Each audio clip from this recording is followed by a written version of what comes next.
Hello friends, about of the friends who watch my videos are not subscribed, and I would be really happy if you do so.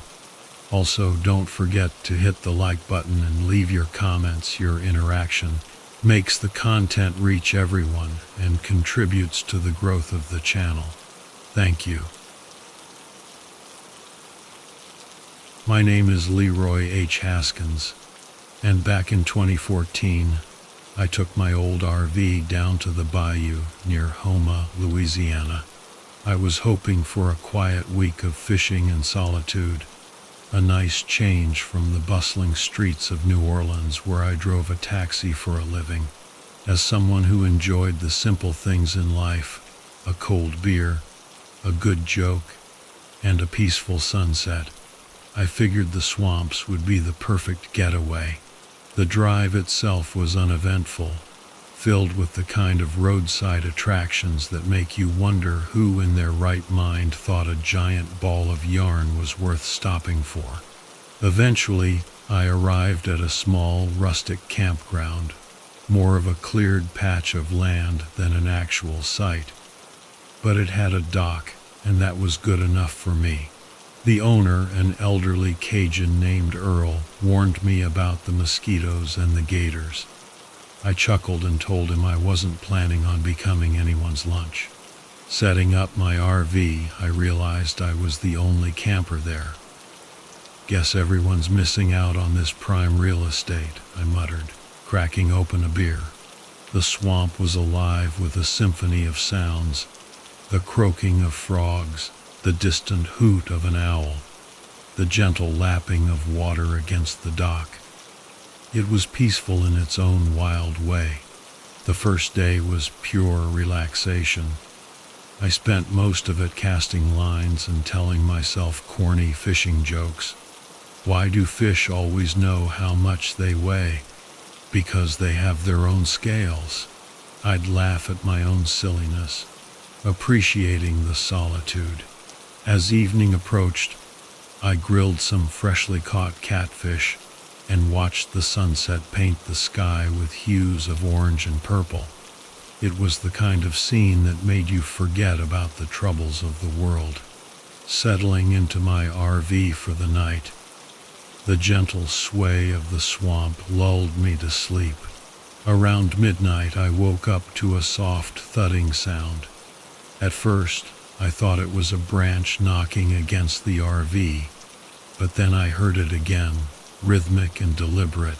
Thud, pause, thud. Curiosity got the better of me. Probably some raccoon looking for leftovers, I reasoned. I stepped out with a flashlight, the humid air wrapping around me like a damp blanket. Scanning the area, I saw nothing unusual. The swamp seemed unchanged, though the usual chorus of insects had quieted down. Shrugging it off, I headed back inside. Just as I was drifting back to sleep, the thudding returned, louder this time. Annoyed, I grabbed a broom, my makeshift raccoon deterrent, and stepped outside again. "All right, buddy, show's over," I called out. This time, the beam of my flashlight caught a figure standing near the edge of the swamp, about 30 yards away. It was a man, tall and lanky, wearing tattered overalls. His face was obscured by the brim of a worn-out hat. "You lost, friend?" I asked, trying to keep my voice steady. He didn't respond. Instead, he tilted his head slightly, as if curious. I felt a chill that had nothing to do with the swamp's dampness. Campgrounds closed for the night. "Come back in the morning," I said, hoping that would send him on his way. The man took a step forward, the water around his feet rippling. That's when I noticed he was holding something, a sack that seemed to be dripping. "Look, if you're here for fishing, you need a permit," I stammered, gripping the broom tighter. He lifted his head, and the flashlight caught his eyes, cold and unblinking. "Ain't about fishing," he drawled. His voice was rough, like gravel being crushed underfoot. "Then what's it about?" I asked, my heart pounding. Part of me wanted to retreat into the RV, but I was rooted to the spot. He reached into the sack and pulled out a string of small animal skulls, each one polished and gleaming. "Collection's missing a piece," he said. His gaze locked onto mine. "Listen, pal, I think you got the wrong guy," I replied, attempting a nervous laugh. "I'm not exactly museum material." He took another step forward. "Everyone's got something to offer," he muttered. I decided then that this conversation was over. I backed away slowly, keeping the flashlight trained on him. "I'm heading inside now. You have a good night," I said, trying to sound casual. As I turned, he lunged forward with surprising speed. I swung the broom instinctively, the bristles smacking against his arm. It did little to deter him. He grabbed the handle and yanked it, pulling me off balance. I stumbled, but managed to break free, dropping the flashlight in the process. Darkness enveloped us, but the faint moonlight reflected off the water, providing just enough visibility. I scrambled toward the RV, my feet slipping on the wet grass. Behind me I could hear his footsteps, deliberate and unhurried. Reaching the RV, I slammed the door shut and locked it. My hands were shaking as I fumbled for my cell phone. "No signal, of course," I muttered. "Should have paid extra for the coverage out here." A heavy thud hit the side of the RV, causing it to shudder. I looked out the window to see him circling the vehicle, dragging something metallic along the exterior. The scraping sound was grating, setting my nerves on edge. I searched the drawers for anything that could be used as a weapon. A fishing knife, not ideal, but better than nothing. Clutching it, I tried to think of a plan. The keys were still in the ignition. Maybe I can drive out of here, I thought. I cranked the engine, and it sputtered but didn't start. "Come on, not now," I pleaded, turning the key again. The engine roared to life, and I felt a surge of relief. Before I could shift into gear, the driver's side window shattered. The man had thrown a rock, or some heavy object. Shards of glass rained down on me, cutting into my arm. He reached through the broken window, trying to grab me. I slashed at his hand with the knife, and he recoiled with a grunt. Taking advantage of the moment, I put the RV into drive and pressed the gas pedal. The vehicle lurched forward, tires spinning in the mud before gaining traction. As I sped down the narrow dirt path, branches scraped against the sides, and potholes jostled the RV. In the rearview mirror, I could see his figure standing in the middle of the road, watching me leave. I didn't care where I was going, I just needed to get away. After what felt like an eternity, I reached a paved road. The adrenaline was wearing off, and the cuts on my arm stung. I needed medical attention and a stiff drink. I drove into the nearest town, a small place called Bayfield, parking outside a diner that was just opening for the morning. I stumbled inside, my appearance a mess. The waitress looked at me with wide eyes. "Sir, are you all right?" she asked. "Been better," I replied, attempting a smile. "Got a phone I can use?" She handed me a landline, and I called the local sheriff's office. After explaining what happened, they agreed to send a deputy over. While waiting, I sipped on a cup of black coffee, the warmth comforting. A few locals eyed me curiously, but I was beyond caring about appearances. Deputy Martinez arrived within 20 minutes. He was a stocky man with a kind face. "Mind telling me what happened?" he asked, pulling out a notepad. I recounted the night's events, trying to remember every detail. When I mentioned the man and his collection of skulls, Martinez's expression hardened. "Did he say anything else?" the deputy inquired. "Just that everyone's got something to offer," I replied. "What does that even mean?" Martinez sighed. "We've had reports over the years about a fellow matching that description. Locals call him the Collector." "You're kidding," I said, incredulous. "Is this some kind of local legend?" "Wish it was," he responded. "A few folks have gone missing in those swamps. Never enough evidence to pin it on anyone." "Well, he's definitely out there, and he's dangerous," I insisted. "We'll send a team to check the area," Martinez assured me. "In the meantime, let's get you patched up at the local clinic." A nurse cleaned and bandaged my cuts. "You're lucky," she remarked. "Could have been a lot worse." "Story of my life," I quipped. "Always dodging bullets, or, in this case, creepy swamp dwellers." She chuckled. "You should stay away from the bayous. They have a way of keeping secrets." "Noted," I replied, though I wasn't planning on making a return trip anyway. Later that day, Martinez informed me that they searched the campground, but found no sign of the man. "Place was empty," he said. "No footprints, no disturbed ground, nothing." "That's impossible," I protested. "He was there. He attacked me." "I'm not doubting you," the deputy said calmly. "But the swamp can be tricky. Terrain changes, evidence gets swallowed up." Frustrated, I shook my head. "So that's it? He's just out there, free to do whatever he wants?" "We'll keep an eye out," Martinez promised. "Best thing you can do is stay away from those parts." I left the station feeling a mix of relief and anger. Relief that I was safe. Anger that the man was still out there. A few days later, back in New Orleans, I couldn't shake the experience.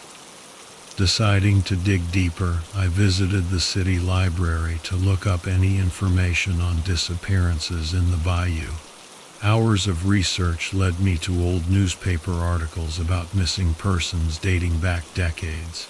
One name caught my attention: Samuel Pritchard, a recluse believed to have died in the 1980s. Rumors suggested he practiced dark rituals, collecting bones for some twisted purpose. An old photograph accompanied one of the articles. The grainy image showed a man resembling the one who attacked me. "It can't be the same guy," I mused. "He'd be, well, too old." I brought this information to Deputy Martinez. "Samuel Pritchard," he said, eyebrows raised.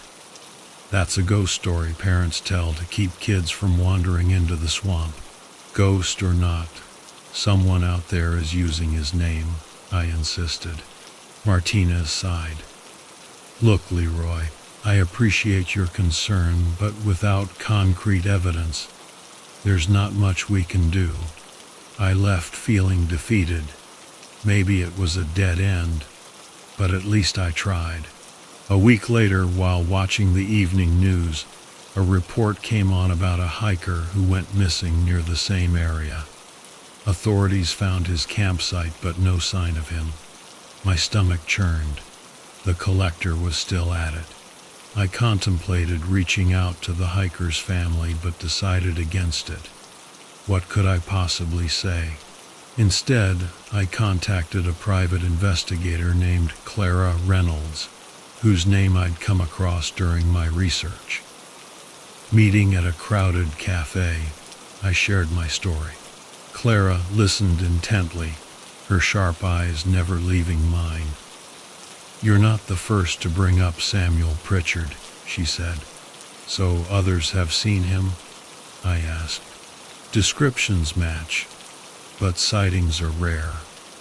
Most people who encounter him don't come back, she replied. Then how do we stop him? I questioned. Clara leaned forward. We find his lair. If we can gather evidence, the authorities will have to act. Back into the swamp? I hesitated. Afraid so, she said with a faint smile. But this time we'll be prepared. Against my better judgment, I agreed. Maybe it was guilt over the hiker's disappearance or a stubborn need for closure. Equipped with better gear, a satellite phone, weapons, and a solid plan, we headed back to the bayou. Clara navigated the swamp with ease, her background in environmental science proving useful. As dusk approached, we came upon an area that felt off. The air was heavier, and the usual sounds of wildlife were absent. We're close, Clara whispered. We stumbled upon a dilapidated shack, hidden among the cypress trees. Bones hung from the porch, clattering softly in the breeze. My throat tightened. Stay alert, Clara cautioned, drawing her handgun.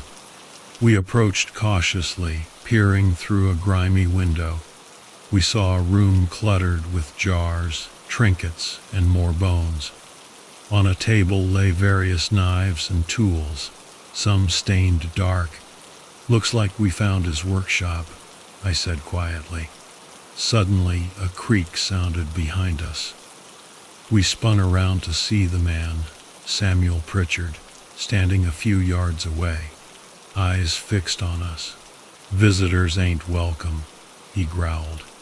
Clara didn't hesitate.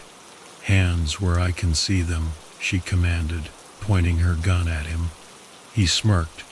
Guns don't scare me. Before we could react, he threw a handful of powder into the air. A blinding flash erupted, and we staggered back, disoriented. My vision cleared just in time to see him lunging at Clara with a knife. I shouted a warning, but she was already grappling with him. They struggled, the knife glinting dangerously. I rushed forward, grabbing a fallen branch and swinging it with all my might. The wood connected with his shoulder, knocking him off balance. Clara seized the opportunity to disarm him, twisting his wrist until the knife dropped. Samuel snarled, throwing a punch that caught me in the jaw. Pain exploded in my face, but I held on, tackling him to the ground. Resilient, aren't you? He spat, wriggling under my grip. Clara retrieved handcuffs from her bag.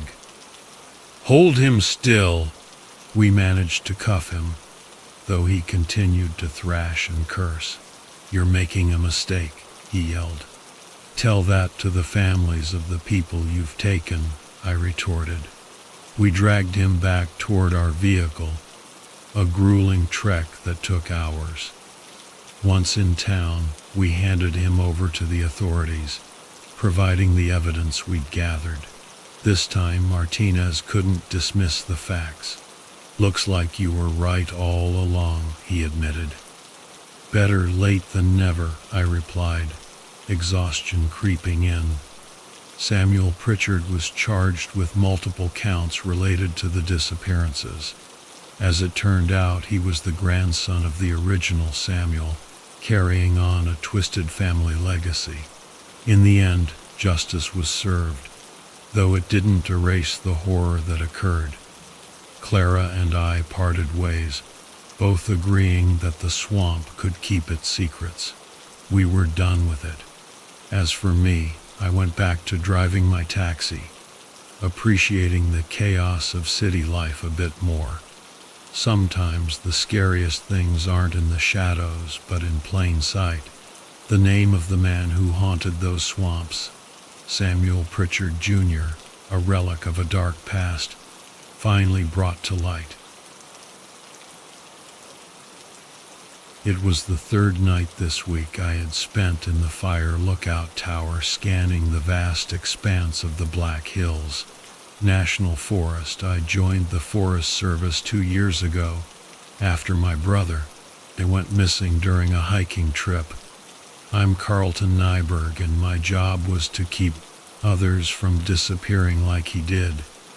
The woods held their secrets well, but I was determined to uncover them. The lookout tower offered a commanding view, and on a clear day you could see miles of dense forest, rocky outcrops, and the occasional glint of the Missouri River far in the distance. Tonight, however, the dark shapes of the trees below blended into a seamless black sea, broken only by the moon's cold light filtering through the clouds. The radio crackled, breaking the monotony of my vigil. "Carlton, you there?" Over came the voice of Ethan, my partner stationed at the ranger station. "Yeah, Ethan, what's up?" "Over," I responded, rubbing the sleep from my eyes. "We got a report of a missing hiker near Baird. Family says he hasn't returned, and it's been over 24 hours. You're closest. Can you check it out?" "Over." "Roger that. I'll head out now." "Over and out," I replied, grabbing my gear and descending the tower's narrow steps. Bed was a few miles from my post. The path there was rugged, winding through dense underbrush and over uneven terrain. I carried a flashlight, a first aid kit, and a radio, my only lifeline to the outside world in these deep woods. As I treed through the forest, the towering pines and thick foliage seemed to close in around me, their silence almost suppressive. The night air was cold, and every rustle of leaves or snap of a twig set my nerves on edge. I had always loved the forest, but tonight it felt different, like something was watching halfway to be. But I came across a small clearing. The ground was disturbed, and a backpack lay discarded by a fallen log. I recognized it as the one described by the missing hiker's family. My heart pounded as I scanned the area with my flashlight, looking for any sign of the hiker. "Hello? Anyone there?" I called out, my voice sounding small against the vast darkness. No response. I moved closer to the backpack, noticing deep gouges in the ground nearby. It looked like something had dragged the hiker away, and the marks led into the thick underbrush. Swallowing my fear, I followed the trail, my flashlight beam cutting through the dense foliage. The deeper I went, the more the forest seemed to close in branches, snagging my clothes and the undergrowth tangling my feet. I pressed on, driven by the hope of finding the missing hiker alive. Then I heard it, a low, rhythmic sound almost like breathing. I stopped listening intently. The sound was faint, but unable, coming from up ahead. I moved cautiously, every sense on high alert. The breathing grew louder, and soon I could see a faint light through the trees. I approached slowly, my flashlight off to avoid giving away my position. As I neared the source of the light, I saw it was coming from a small makeshift campsite. There was a fire burning low, and decided the missing hiker. But something was wrong. He was lying on the ground, motionless, and his clothes were torn and bloodied. I rushed to his side, my heart pounding. He was still alive, but barely. His breathing was shallow, and his eyes were wide with terror. "Hey, can you hear me? What happened?" I asked, trying to keep my voice calm. He didn't respond, just stared past me with a look of sheer horror. I followed his gaze, turning slowly, and that's when I saw it standing. At the edge of the campsite, partially obscured by the shadows, was a creature. Unlike anything I had ever seen, it was tall, easily 7 ft, with long, gangly limbs and a body covered in knitted fur. Its face was grotesque, a twisted parody of a human face with a gaping mouth full of jagged teeth. But the most disturbing thing was its eyes, or rather, the lack of them. Hollow sockets stared back at me, empty and dark. I froze my mind, struggling to process what I was seeing. The creature let out a low, guttural sound and took a step forward. I grabbed the hiker, pulling him to his feet. "We need to go." "No," I whispered, my voice shaking. We stumbled away from the campsite, the creature following close behind it, moved with an unsettling grave, effortlessly navigating the dense forest. My mind raced as I tried to think of a way to escape. We couldn't outrun it, not in the dark, and with the hiker barely able to stand as we pushed through the underbrush, I remembered a small cave not far from here. If we could make it there, we might be able to hide. I changed direction, pulling the hiker along. The creature was gaining on us, its presence a constant, terrifying shadow. We reached the cave just as I felt the creature's hot breath on my neck. I pushed the hiker inside and followed, pressing myself against the cold, damp wall. The creature stopped at the entrance, its head cocked to one side as if listening. It let out another low sound and stepped back into the forest, disappearing into the night. I waited, hardly daring to breathe, until I was sure it was gone. The hiker collapsed beside me, his body shaking with sobs. "Thank you," he whispered. "It came out of nowhere. I didn't think anyone would find me." "We're not safe yet," I replied, peering out of the cave.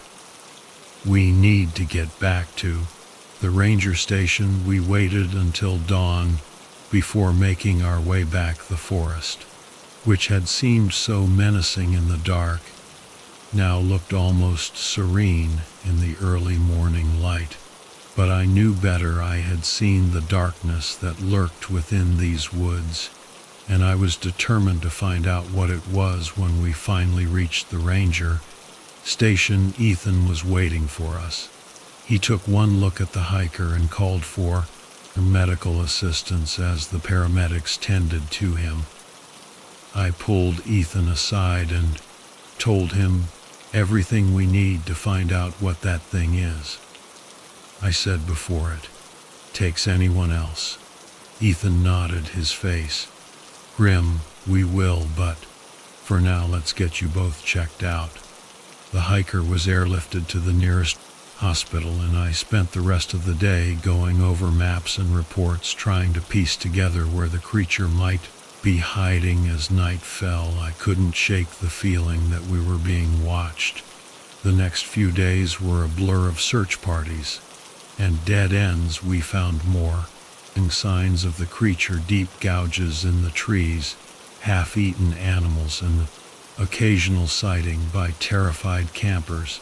But it remained elusive, always one step ahead. One night, as I was reviewing our findings, Ethan burst into the room. "We got it," he said, out of breath. "A couple of hunters found a cave. They think it's where the creature's been hiding." I grabbed my gear and we headed out. The cave was deep in the forest, in a part that was seldom visited by anyone. The hunters, Tom and Jerry, led us to the entrance. "Be careful," Tom warned. We saw the movement inside.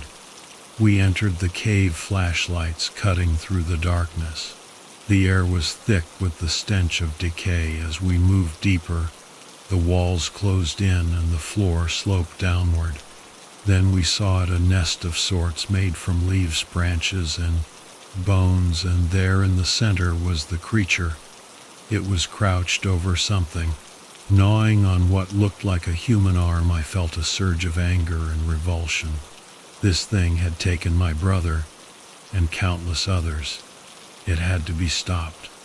No, I whispered, and we opened fire. The creature let out a horrible screech and charged at us. Bullets tore through its body, but it kept coming. It was only when Tom managed to land a shot in its head that it finally collapsed, its body twitching before going still. We stood there panting, staring at the lifeless form. It was over. The creature was dead. We dragged its body out of the cave and radioed for backup as the others arrived. I couldn't help but feel a strange mix of relief and sadness. We had found the creature, but my brother was still gone, and no amount of revenge could bring him back. In the days that followed, the forest slowly returned to normal. The missing hiker recovered, and the disappearances stopped. But I knew that the forest held more secrets, and I was determined to uncover them. For now, though, I was content to sit in my lookout tower, scanning the horizon and waiting for the next call. The forest was a dangerous place, but it was my home, and I would protect it with everything I...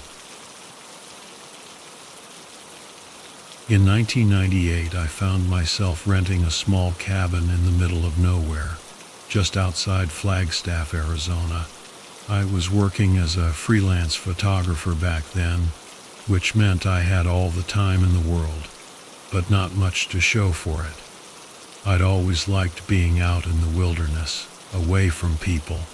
People could be complicated. Nature, however, made sense to me. It was predictable, even in its unpredictability.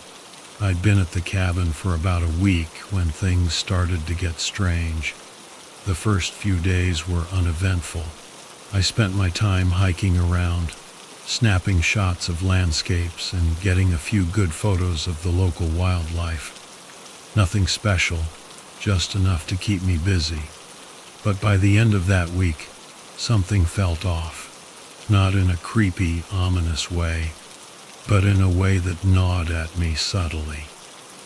I wasn't alone anymore. The first night I noticed something was wrong. I'd been sitting on the small wooden porch outside the cabin, smoking a cigarette and flipping through some of the shots I'd taken earlier. The sun had set hours ago, and the only light around came from the small lantern hanging beside the door. I liked the quiet, and the woods surrounding the cabin gave me a peace I hadn't felt in a long time. Then the sound started. At first it was just a shuffle in the underbrush, maybe 50 feet away. That wasn't unusual. I'd seen deer, raccoons, and even the occasional coyote out here before. But this sound was heavy, deliberate, like something big was moving. I turned my head, but all I could see was darkness stretching between the trees. Could be an elk, I muttered to myself, trying to brush it off. But the feeling persisted, that unsettling sense that something was watching me from out there, just beyond the reach of the light.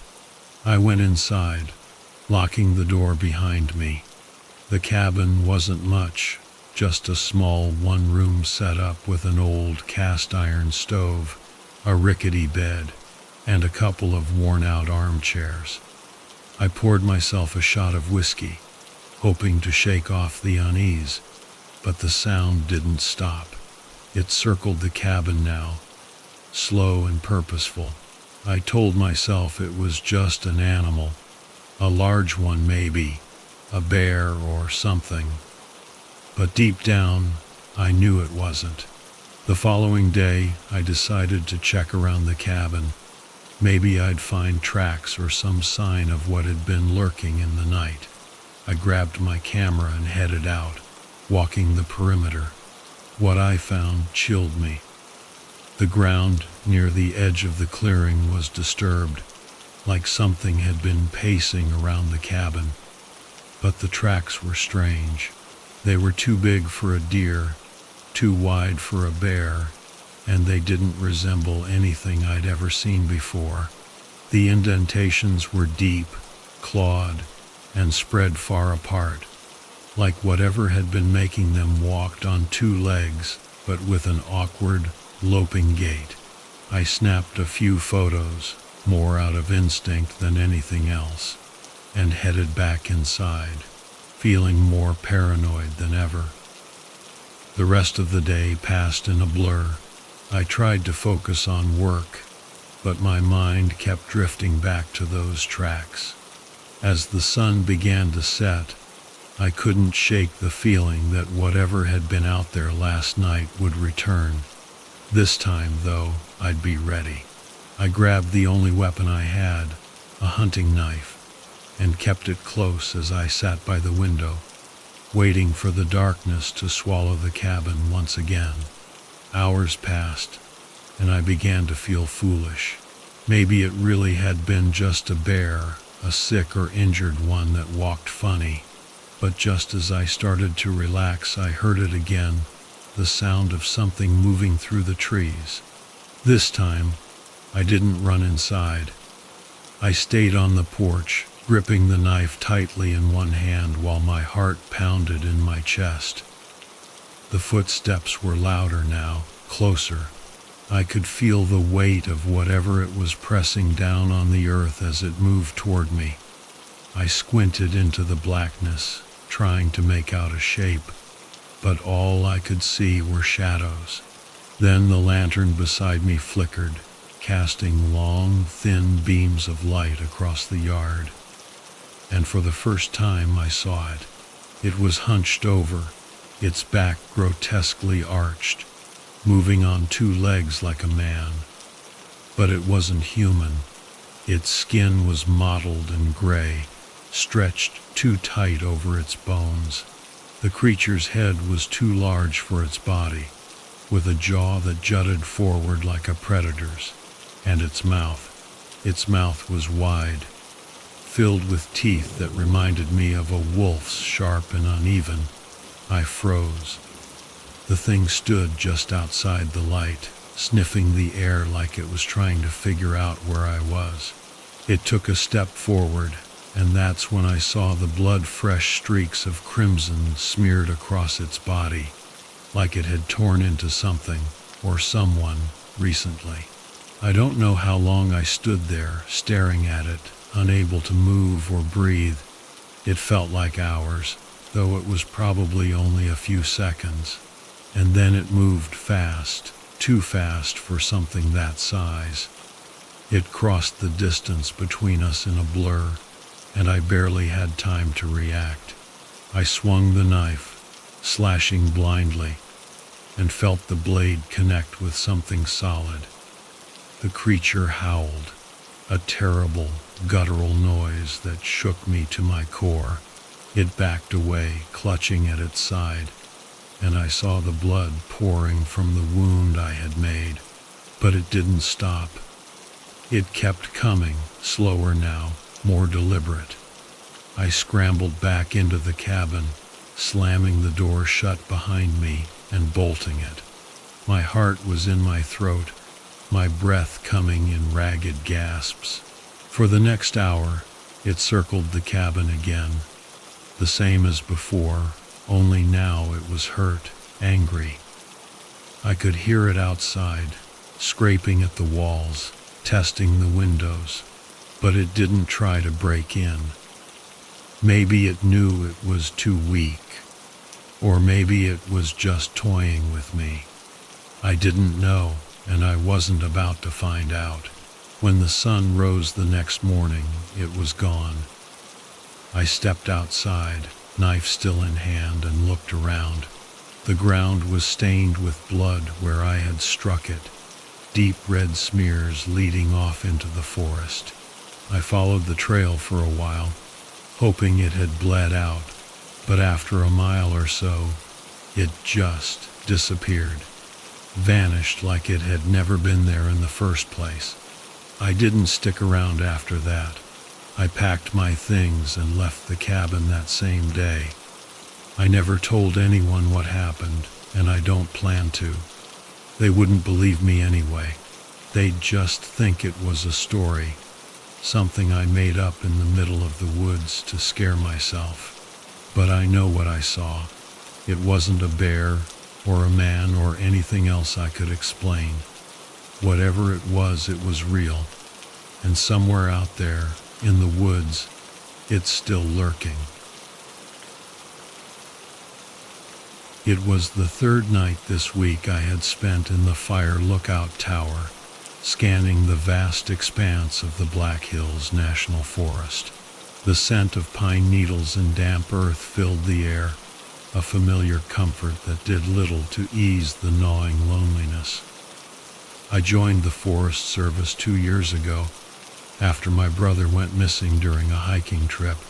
I'm Carlton Nyberg, and my job was to keep others from disappearing like he did. The woods held their secrets well, but I was determined to uncover them. The lookout tower offered a commanding view, and on a clear day you could see miles of dense forest, rocky outcrops, and the occasional glint of the Missouri River far in the distance.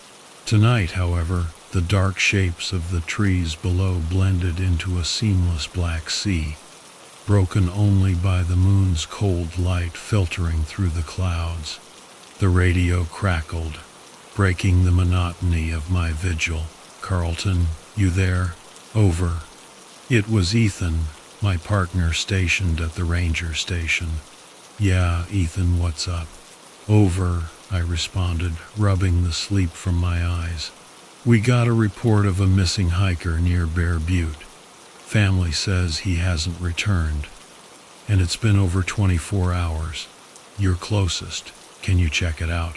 "Over." "Roger that. I'll head out now." "Over and out," I replied, grabbing my gear and descending the tower's narrow steps. Bear Butte was a few miles from my post. The path there was rugged, winding through dense underbrush and over uneven terrain. I carried a flashlight, a first aid kit, and a radio, my only lifeline to the outside world in these deep woods. As I trekked through the forest, the towering pines and thick foliage seemed to close in around me, their silence almost oppressive. The night air was cold, biting at my exposed skin, and every rustle of leaves or snap of a twig set my nerves on edge. I had always loved the forest, but tonight it felt different, malevolent, like something was watching me from the shadows. Halfway to Bear Butte, I came across a small clearing. The ground was disturbed, and a backpack lay discarded by a fallen log. I recognized it as the one described by the missing hiker's family. My heart pounded as I scanned the area with my flashlight, looking for any sign of the hiker. "Hello, anyone there?"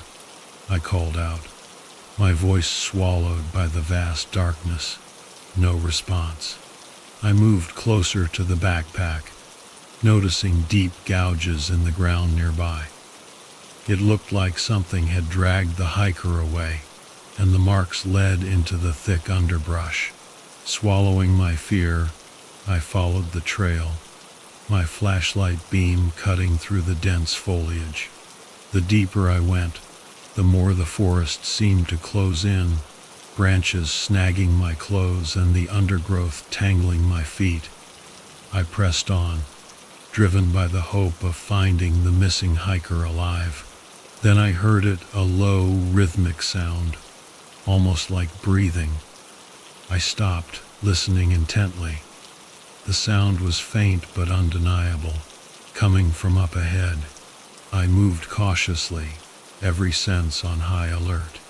The breathing grew louder, and soon I could see a faint light through the trees. I approached slowly, my flashlight off to avoid giving away my position. As I neared the source of the light, I saw it was coming from a small makeshift campsite.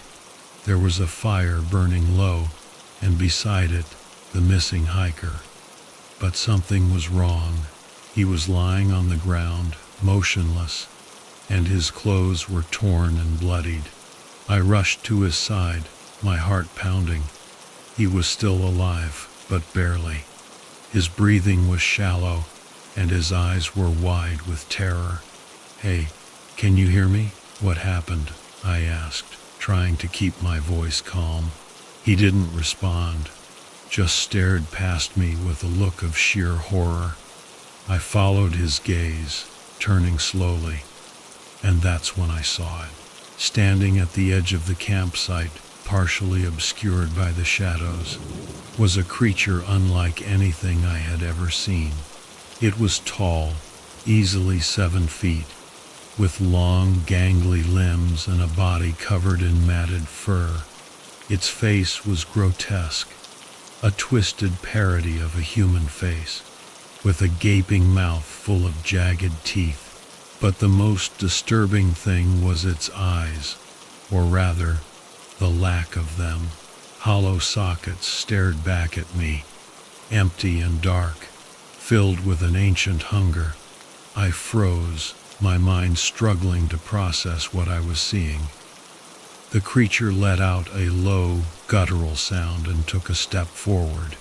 I grabbed the hiker, pulling him to his feet. "We need to go." "No," he whispered, his voice shaking. We stumbled away from the campsite, the creature following close behind. It moved with an unsettling grace, effortlessly navigating the dense forest. My mind raced as I tried to think of a way to escape. We couldn't outrun it, not in the dark and with the hiker barely able to stand. As we pushed through the underbrush, I remembered a small cave not far from here. If we could make it there, we might be able to hide. I changed direction, pulling the hiker along. The creature was gaining on us, its presence a constant, terrifying shadow. We reached the cave just as I felt the creature's hot, fetid breath on my neck. I pushed the hiker inside and followed, pressing myself against the cold, damp wall. The creature stopped at the entrance, its head cocked to one side as if listening. It let out another low sound and stepped back into the forest, disappearing into the night. I waited, hardly daring to breathe, until I was sure it was gone. The hiker collapsed beside me, his body shaking with sobs. "Thank you," he whispered. "It came out of nowhere. I didn't think anyone would find me."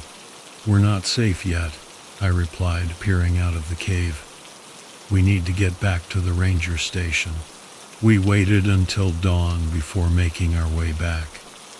The forest, which had seemed so menacing in the dark, now looked almost serene in the early morning light. But I knew better.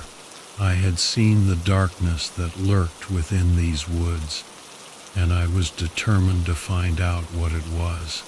When we finally reached the ranger station, Ethan was waiting for us. He took one look at the hiker and called for medical assistance. As the paramedics tended to him, I pulled Ethan aside and told him everything. "We need to find out what that thing is," I said, my voice tight with anger and fear, "before it takes anyone else." Ethan nodded, his face grim. "We will. But for now, let's get you both checked out." The hiker was airlifted to the nearest hospital, and I spent the rest of the day going over maps and reports, trying to piece together where the creature might be hiding. As night fell, I couldn't shake the feeling that we were being watched. The next few days were a blur of search parties and dead ends. We found more signs of the creature, deep gouges in trees, half-eaten animals, and the occasional sighting by terrified campers. But it remained elusive, always one step ahead.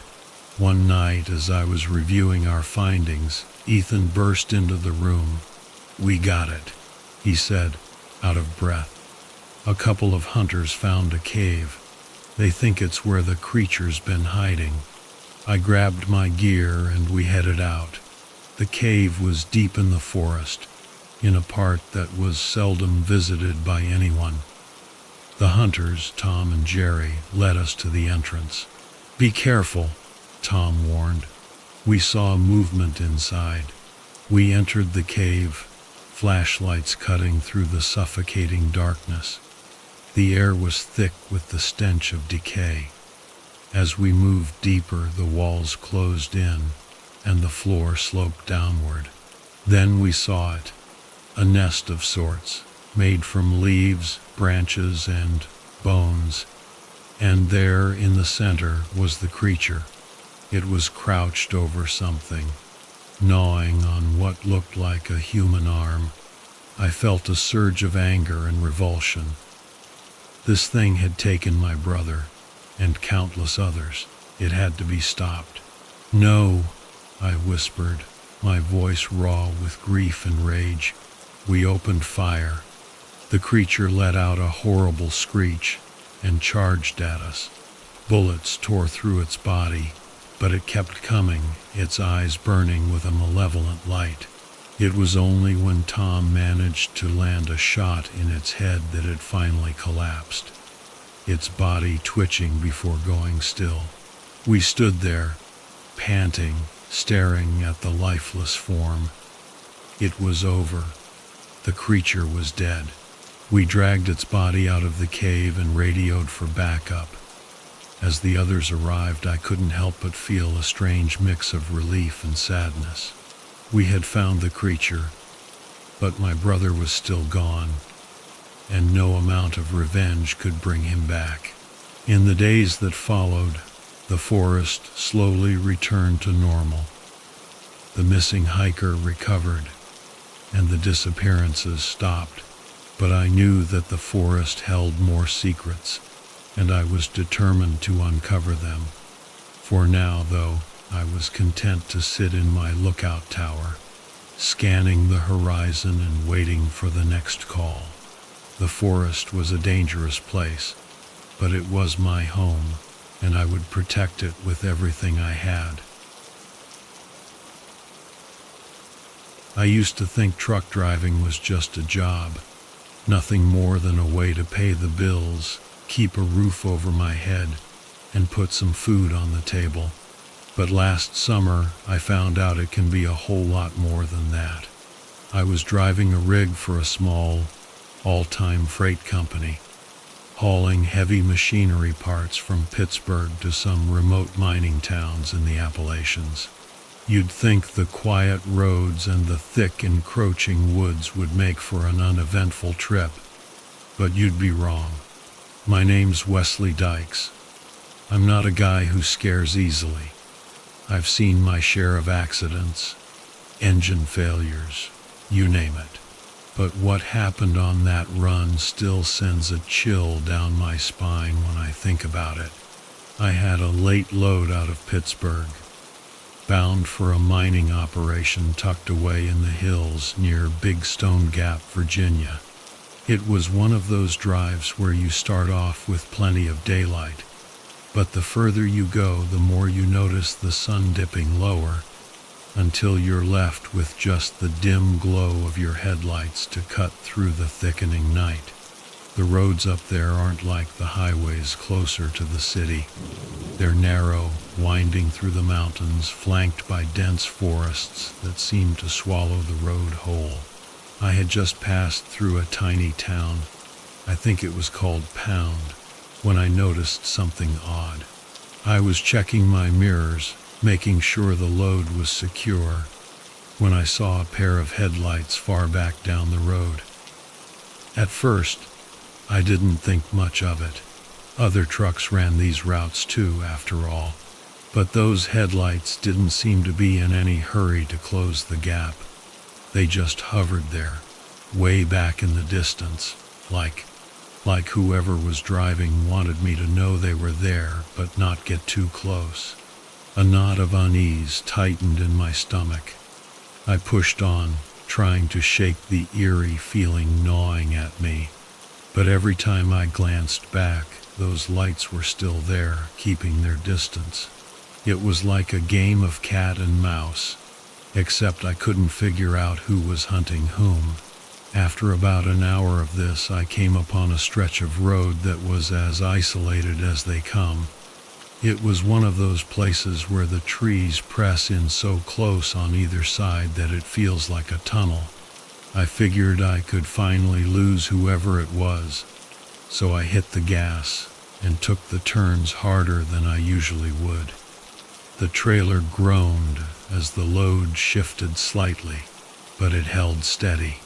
Then, without warning, the road opened up into a small clearing, and there, standing in the middle of the lane, was a man. He was tall, broad-shouldered, and his clothes looked like they hadn't been changed in weeks, jeans and a flannel shirt, both caked with dirt and oil. His face was obscured by a thick beard, but what struck me the most was how still he was. He didn't move a muscle, didn't flinch, as my truck barreled toward him. I slammed on the brakes, the tires screeching as they fought for traction on the rough asphalt. The rig came to a stop just a few feet from him, the whole cab shuddering with the force. My heart was pounding in my chest as I stared at him through the windshield, waiting for him to do something, anything. But he just stood there, staring back at me with a look that was more vacant than menacing. I honked the horn, a loud blast that echoed off the trees. He didn't even blink. After what felt like an eternity, he finally turned and walked off the road, disappearing into the woods without a word. I sat there for a moment, the smell of burnt rubber filling the cab, my hands still gripping the wheel so tightly my knuckles were white. Part of me wanted to turn the truck around and head back to civilization, but the load had to get to the mine by morning, and I wasn't about to lose my job over some weirdo in the woods. I shifted into gear and started moving again, my eyes flicking to the mirrors, half expecting those headlights to reappear. But the road behind me was dark and empty. As I navigated the winding road, my mind kept going back to the man. Something about him wasn't right, like he didn't belong there, like he wasn't entirely human. But I shoved those thoughts aside, focusing on the job at hand. The sooner I got to the mine, the sooner I could put this whole strange encounter behind me. About an hour later, I finally reached the turnoff that led to the mine. It was a rough gravel road that wound its way up into the hills, barely wide enough for my rig. The trees closed in on either side, branches scraping against the sides of the trailer as I slowly made my way up. The road was steep, and I had to keep the truck in low gear to make the climb. I was almost to the top when I saw something that made my blood run cold. Parked off to the side of the road, hidden in the shadows of the trees, was an old pickup truck. It was rusty, beat up, and looked like it hadn't been driven in years. But there was no mistaking the fact that it was the same one I'd seen tailing me earlier.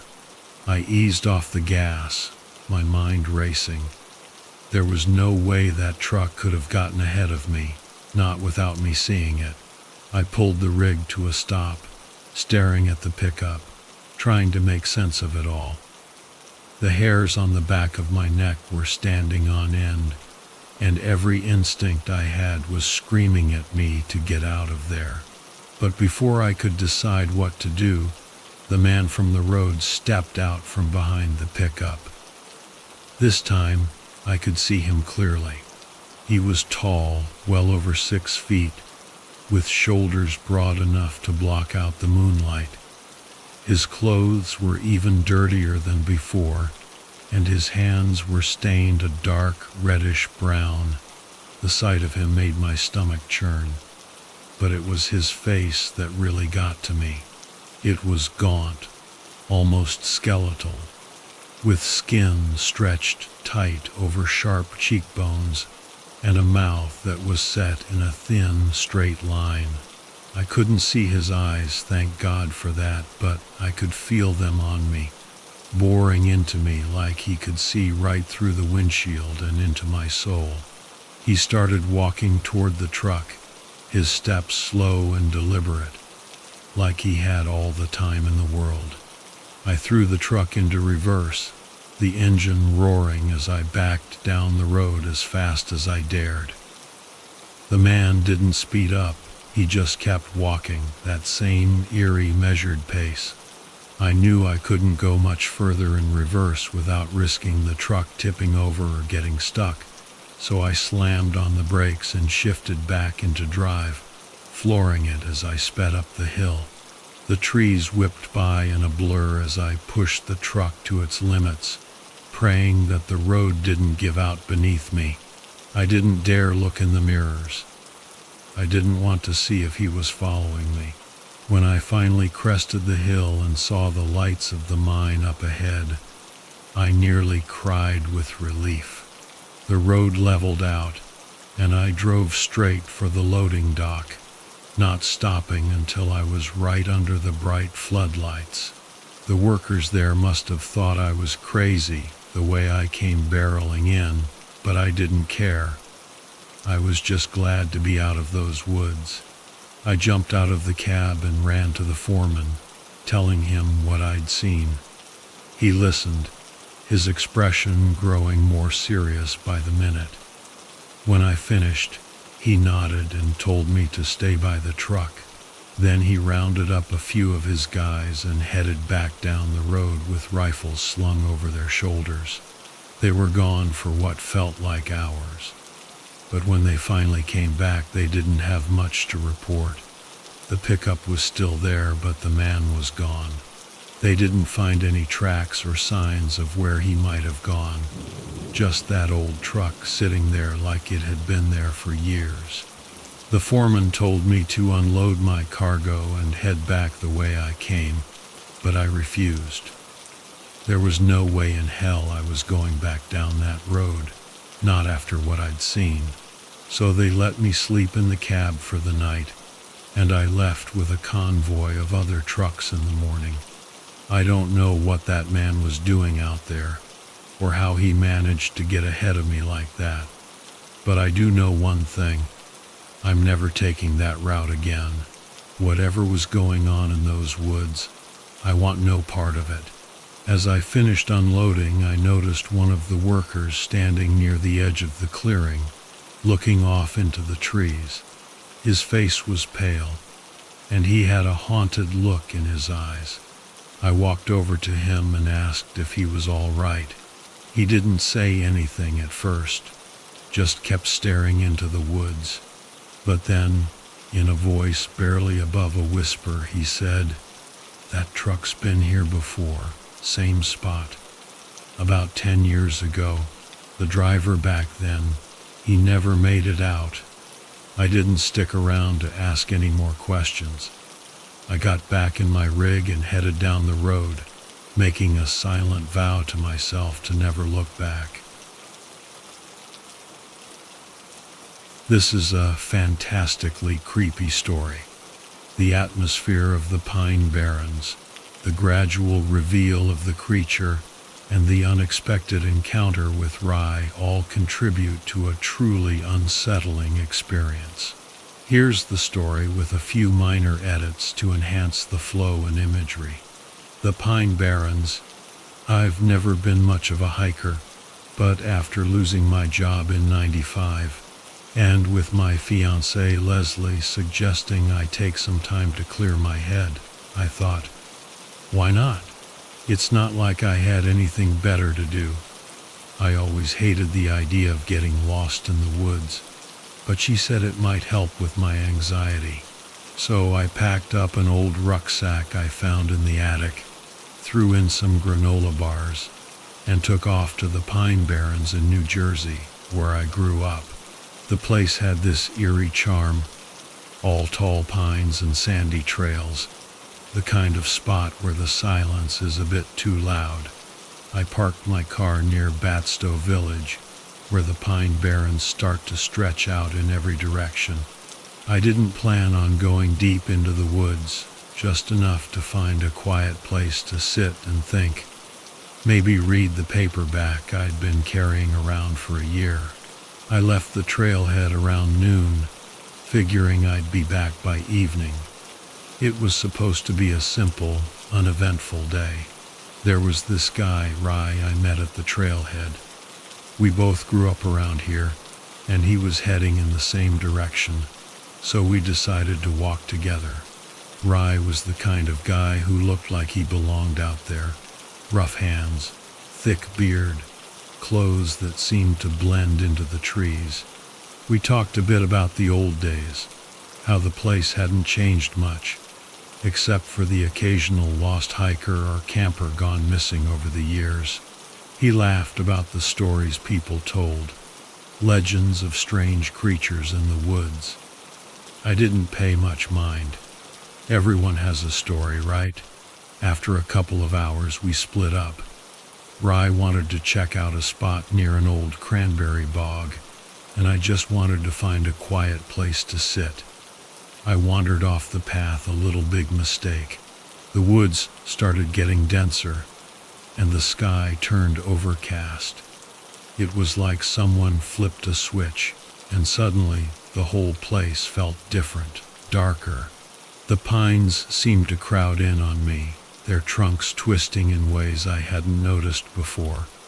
I wasn't lost, not yet, but something didn't feel right. I found a small clearing, perfect for a break. I sat down on a fallen log, pulled out my book, and tried to relax. But the silence was unsettling. It wasn't peaceful, it was oppressive. The kind of silence where you can almost hear your own thoughts echoing back at you. After a few minutes, I heard something, a rustling in the bushes. Probably a deer, I thought. But the rustling didn't stop. It got closer. Out of the corner of my eye, I saw movement, a flash of something dark, low to the ground. I stood up, trying to get a better look, but it was gone. I wasn't sure what it was, but it didn't feel like any animal I knew. I'd seen deer, foxes, even coyotes around here. But this was different, too fast, too quiet. I shook it off, chalking it up to my imagination running wild. I sat back down, but I couldn't focus on my book. My eyes kept darting to the edge of the clearing, waiting for something to emerge from the underbrush.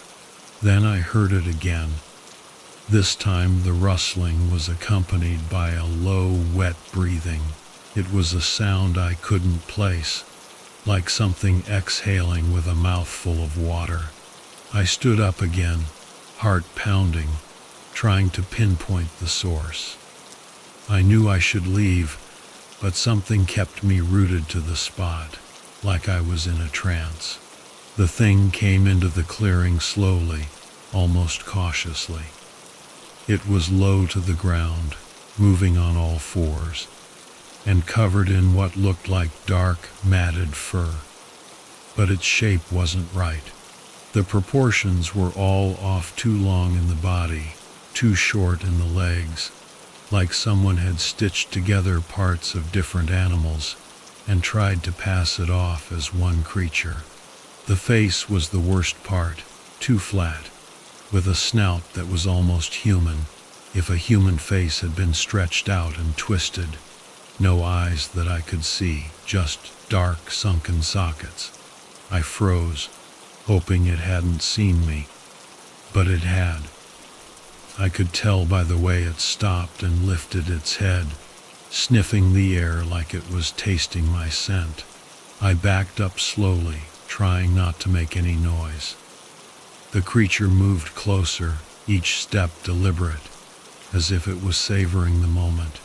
It was then that I noticed the smell, rotting flesh mixed with something sour, like spoiled milk. It was overpowering, almost enough to make me gag. I took another step back, and my foot hit a branch. The crack echoed through the clearing like a gunshot.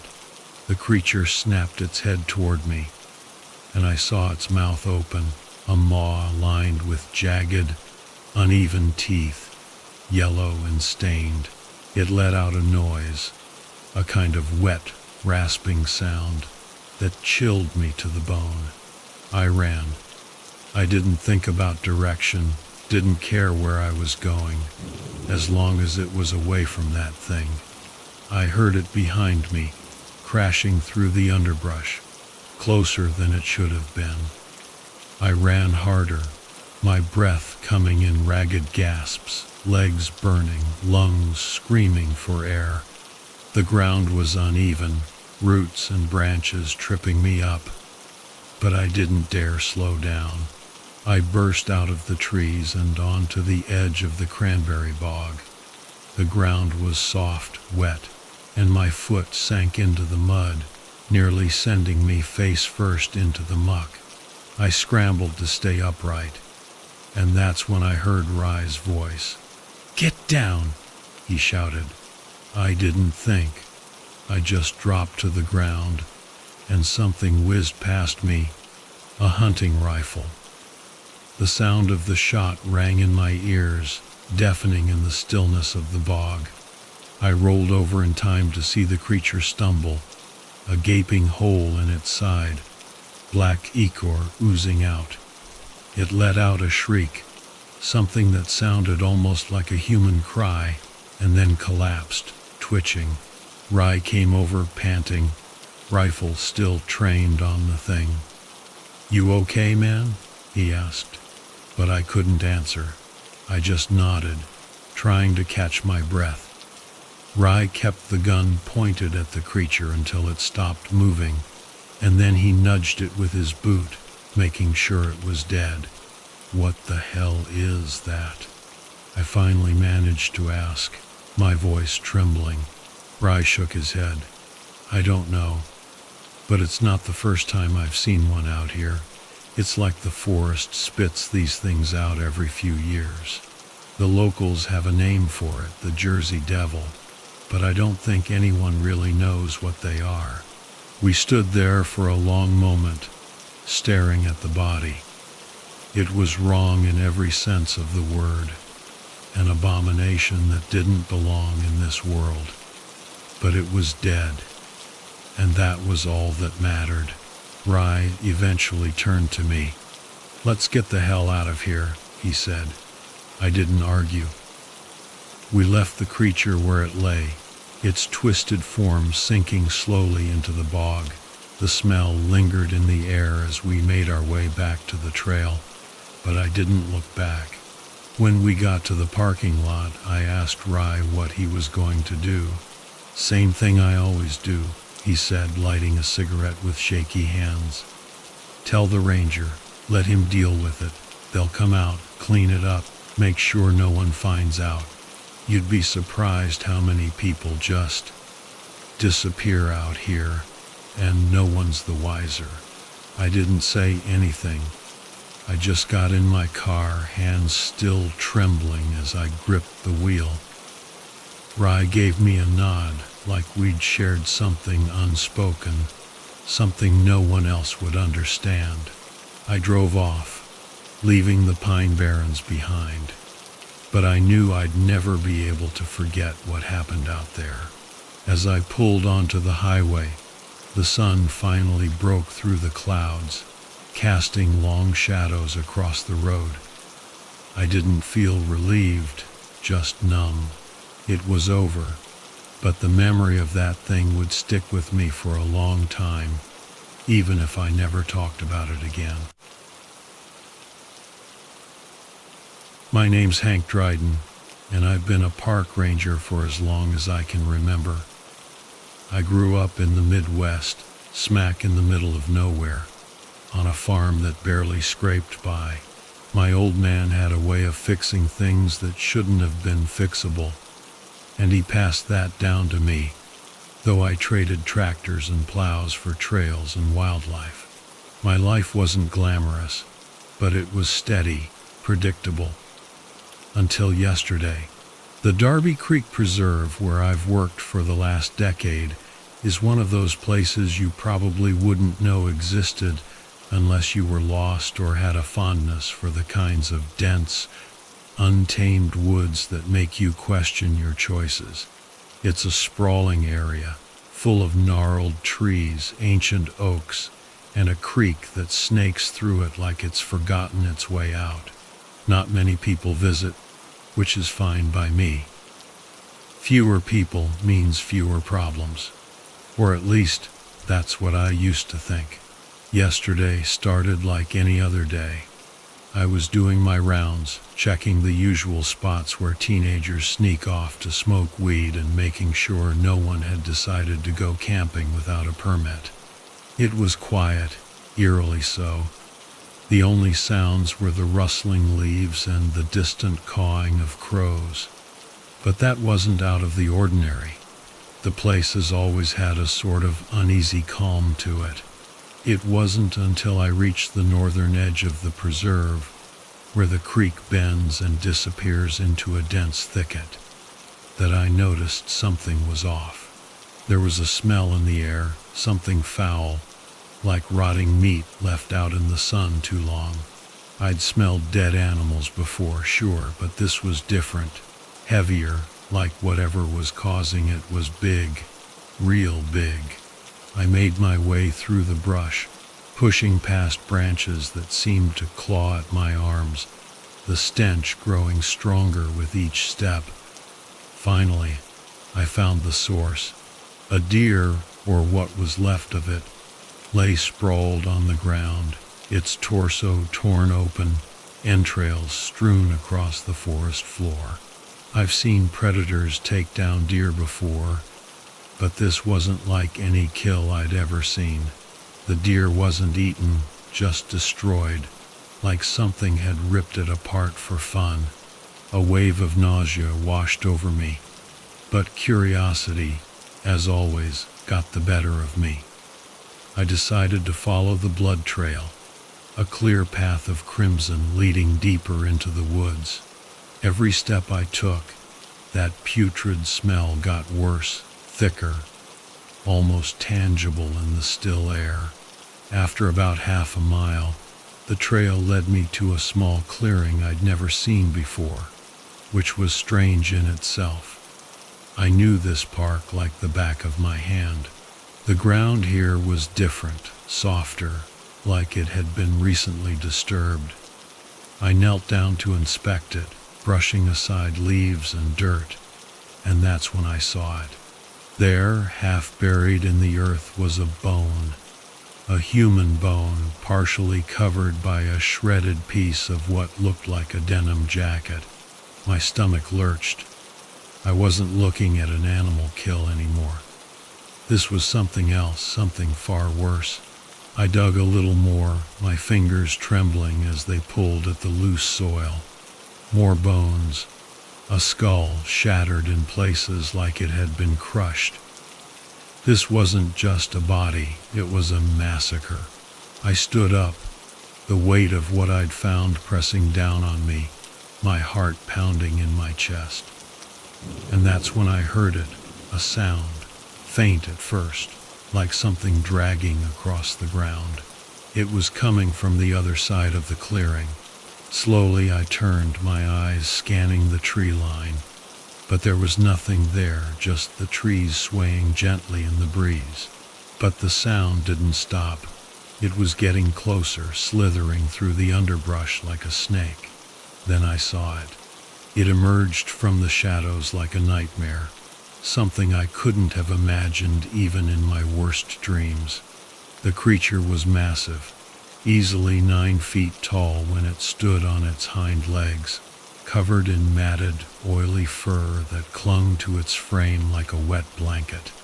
Its face was elongated, more wolf-like than anything else, with a snout filled with jagged, uneven teeth that seemed too large for its mouth.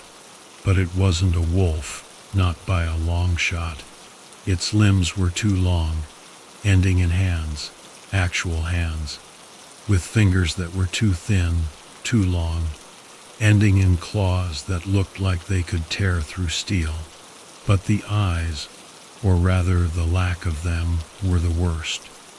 Where there should have been eyes, there were just empty sockets, dark and hollow like pits leading to nowhere.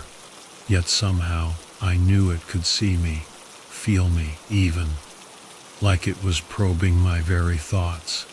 It let out a sound, not a roar, but more like a deep, rumbling exhale. And I knew it was sizing me up, deciding if I was worth its time. Every instinct in my body screamed at me to run, but my legs felt like they were made of lead, frozen in place as I watched this thing, this impossibility, step closer. And then it lunged. It moved faster than anything that size should have been able to, covering the distance between us in a heartbeat. I didn't think, didn't have time to. I just reacted, throwing myself to the side as its claws swiped through the air where I'd been standing a moment before. I hit the ground hard, the wind knocked out of me. But I didn't have time to feel the pain. The creature was already on me again, its jaws snapping inches from my face. I rolled out of the way, scrambled to my feet, adrenaline coursing through my veins, and ran. I didn't look back, didn't dare, because I knew if I did, I'd see those hollow sockets, and I couldn't bear that. I ran faster than I'd ever run in my life, crashing through the underbrush, not caring about the branches that tore at my skin or the roots that threatened to trip me. I could hear it behind me, crashing through the trees, its breath hot on my neck. Somehow, I made it to the creek, my lungs burning, my legs screaming in protest. I plunged into the water without thinking, letting the icy cold shock me back into some semblance of sanity. The creek wasn't deep, but it was wide, and I fought the current as it threatened to pull me downstream. I could hear the creature on the other side, pacing along the bank, its claws scraping against the rocks. But it didn't follow me into the water. Maybe it couldn't, or maybe it just didn't want to.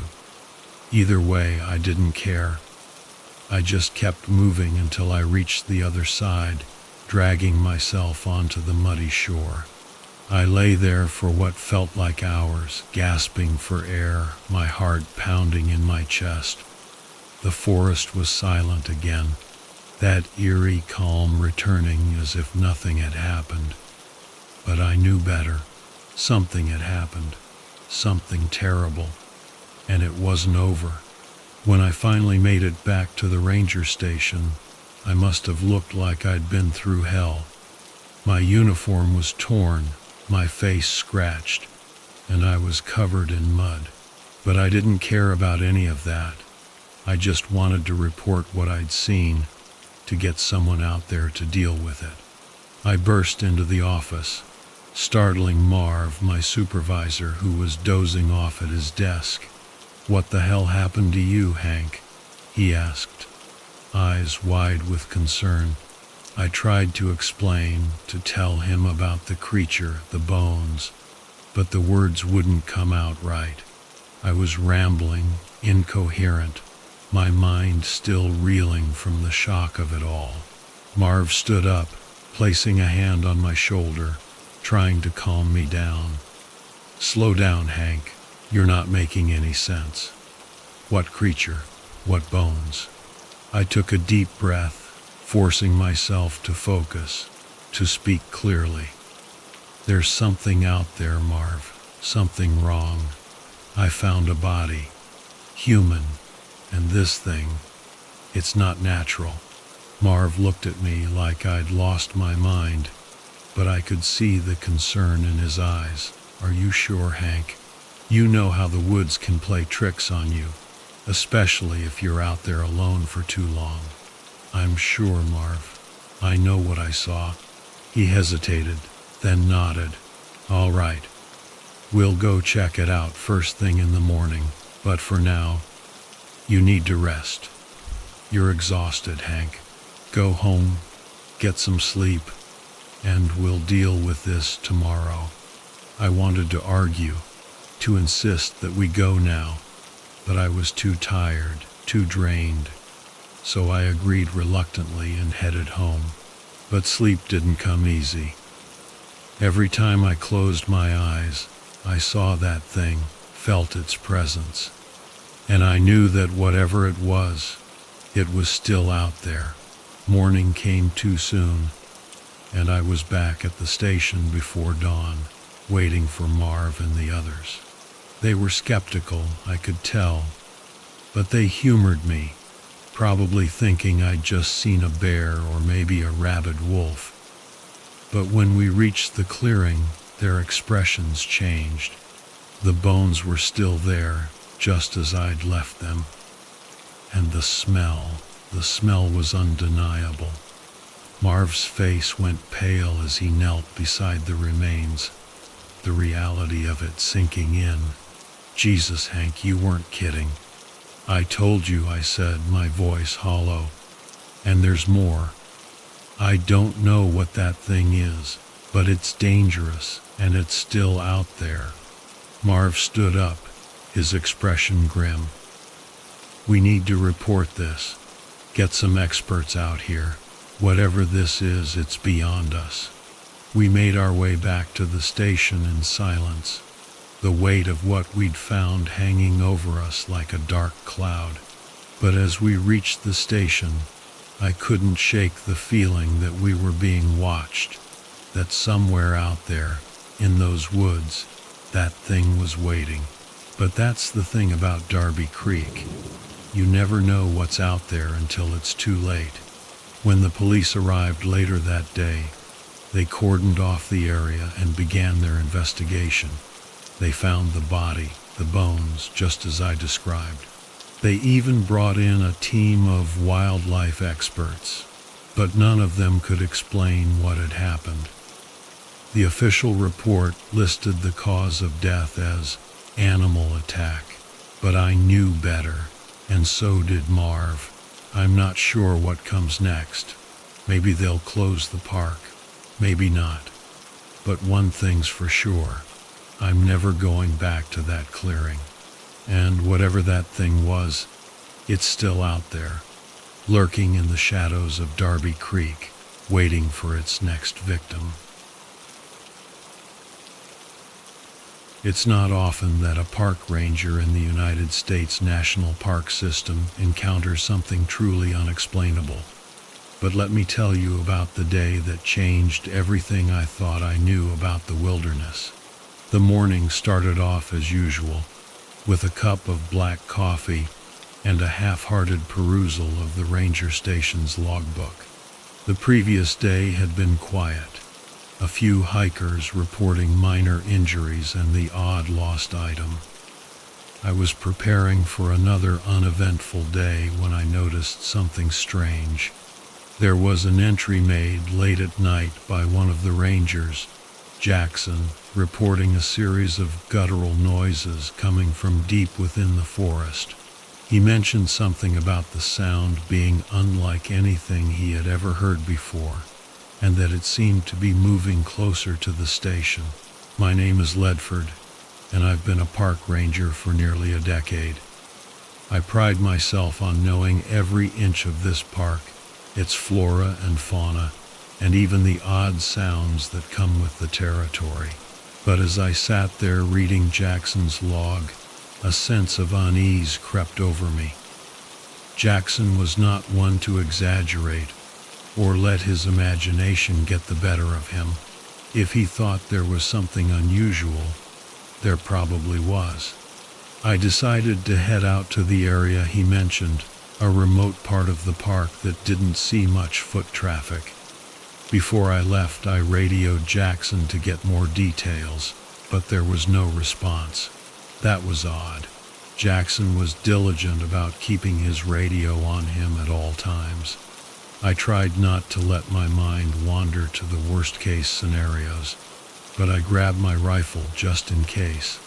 Driving out to the remote trailhead, I couldn't shake the feeling that something was off. The forest was eerily quiet, even for early morning.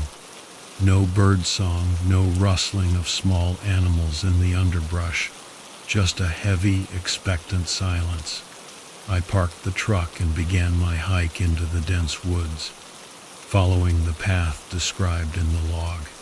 The air was thick with the smell of pine needles and damp earth, but beneath that, there was another scent, faint but foul, like something rotting. After about an hour of walking, I found Jackson's patrol car. It was parked haphazardly, door ajar, keys still in the ignition. This was entirely unlike him. I radioed again. "Jackson, this is Ledford. Do you copy?" Still nothing.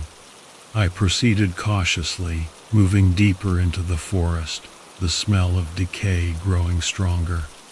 The trail led me to a small clearing, and that's when I found the first sign of trouble. Scattered around the area were the remnants of a campsite, but it wasn't the usual mess left by careless campers. This was different. The tents were slashed open, belongings strewn about, and the ground was torn up as if something or someone had been in a violent struggle. And there was blood, a lot of it. My heart pounded in my chest as I followed the blood trail. It led deeper into the woods, towards a place known as Devil's Hollow. The name was a relic from the park's history, a nod to the numerous stories and local legends about strange occurrences in that part of the forest. Most of us dismissed them as just that, stories. But as I moved closer to the hollow, the air grew heavier, the silence more oppressive, and the smell of rot almost unbearable. Suddenly I heard a rustling behind me. I spun around, rifle at the ready, but saw nothing. The feeling of being watched, however, was unmistakable. I moved quickly now, driven by a mixture of fear and determination. I had to find Jackson, and I had to find out what was causing this chaos. As I entered the hollow, I saw something that stopped me in my tracks. There, partially hidden by the underbrush, was a massive figure hunched over what looked like a body. It was covered in matted, dark fur, and its limbs were grotesquely elongated and powerful. It had the posture of a predator, its back arched, ready to pounce. I could see the remnants of Jackson's uniform on the ground nearby. My instincts kicked in, and I raised my rifle, shouting, "Get away from him!" The creature looked up, and for a moment, our eyes met. I've never seen eyes like that, intelligent, yes, but filled with a primal rage that chilled me to the bone. It let out a sound, not quite a roar, but more like a deep, resonant growl that seemed to vibrate through my very core. I fired a shot, and the creature recoiled, letting out another unnerving shriek before darting into the forest with astonishing speed. I rushed over to Jackson, but it was too late. His body was mangled beyond recognition, his lifeless eyes staring blankly at the sky. The creature had been feeding on him. Nausea rose in my throat, but I pushed it down. I knew I had to get out of there and report what I had seen, but I also knew I couldn't leave Jackson's body to be desecrated any further. I wrapped him in my jacket and started the arduous task of dragging him back to the truck.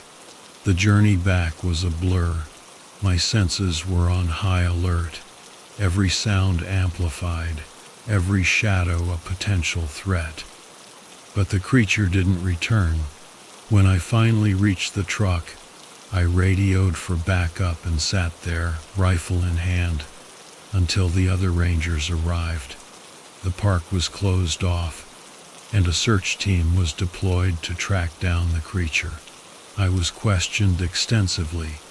My story met with skepticism but ultimately corroborated by the evidence at the scene. Jackson's body was taken away, and an official statement was released attributing his death to a bear attack. Despite my vehement objections, I knew what I had seen was no bear. But as the days passed, the search yielded nothing. No tracks, no sightings, just an ominous silence that hung over the park like a shroud.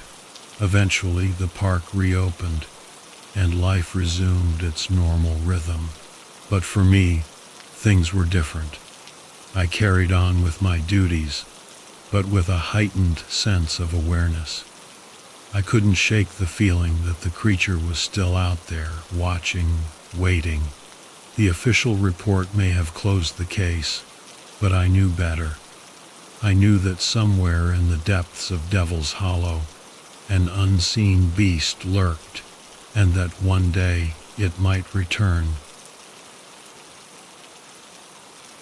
When you've been raised in a town like Harrington, New Mexico, you learn pretty quickly how to spot a phony from a mile away. Born and bred in a small place where everyone knows everyone else's business, it's hard to keep secrets. That's why what happened last year still gnaws at me. I'm Jericho Kincaid, and this is my story. The day started like any other. I was nursing a hangover from the night before, courtesy of one too many shots with my buddy Lyle at the only bar in town. The Hollow Oak was more like a second home than a watering hole. I remember Lyle cracking a joke about how I'd hit rock bottom if I started talking to the furniture. But it was home, and so was Harrington. I loved the place, even if it didn't love me back. Sometimes, anyway. That morning I dragged myself out of bed and decided to go for a walk. I needed to clear my head. Walking had always been my therapy, and out here in the desert there's plenty of space for it. So I headed towards the old Harrington mine. It had been shut down for decades, but it was my go-to spot for thinking things over. The sun was high, and the sky was an unbroken blue. I trudged along, kicking up dust and wishing I had brought water. As I approached the mine, I noticed something odd. A car was parked by the entrance. Now, no one had any business being out there, especially not on a weekday. Curiosity got the better of me, and I walked over to check it out. The car was an old Ford, beat up and rusted. I peered inside but didn't see much, just some trash and an old map on the passenger seat. Weird, but not weird enough to spook me. I shrugged and moved on, heading towards the entrance of the mine. That's when I heard it, a faint rustling sound coming from inside. "Hello?"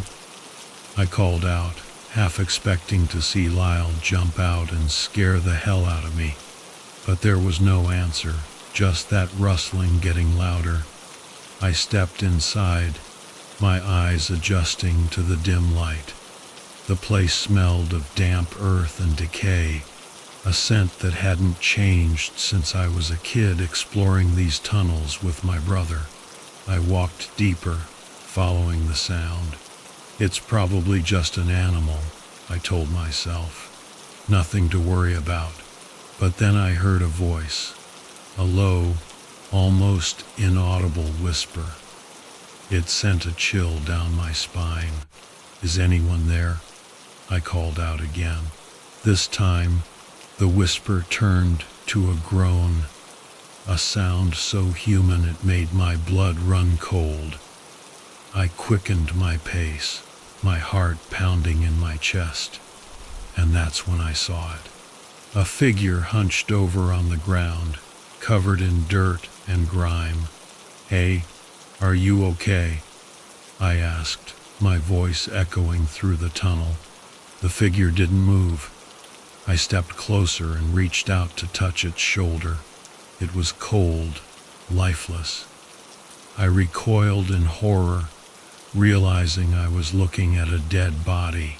The man's face was twisted in a grotesque mask of pain, his eyes wide open, staring into nothingness. I backed away, my mind racing. Who was he? How did he end up here? I turned to run, but something caught my eye. A flash of movement deeper in the mine. Against my better judgment, I followed it. The tunnel curved, and as I rounded the bend, I came face to face with the source of the noise. It wasn't human. It stood on two legs, but it had the twisted, muscular frame of something primal, something that didn't belong in this world. Its face was half hidden in shadow, but I could see enough to know it wasn't like anything I'd ever seen before. The creature let out a low, guttural noise, its breath hot and foul. I stood frozen, my mind screaming at me to run, but my legs wouldn't cooperate. The creature moved closer, and I finally snapped out of my trance. I bolted, sprinting back the way I came. The tunnel walls seemed to close in on me as I ran, my breath ragged and desperate. I could hear the creature behind me, its heavy footsteps echoing off the stone. I burst out into the daylight, nearly collapsing from the effort. I looked back, expecting to see the creature emerging from the mine, but there was nothing, just the silent, gaping mouth of the tunnel. My hands were shaking as I pulled out my phone and dialed Lyle's number. "Lyle, you got to get out here," I panted, trying to catch my breath. "What the hell's going on, Jericho?" he asked, his voice a mix of confusion and concern. "Just get here. The old mine. Hurry." I hung up and paced around the entrance, my mind racing. A few minutes later, Lyle's truck came tearing down the dirt road. He jumped out, looking around frantically. "What's going on?" he demanded.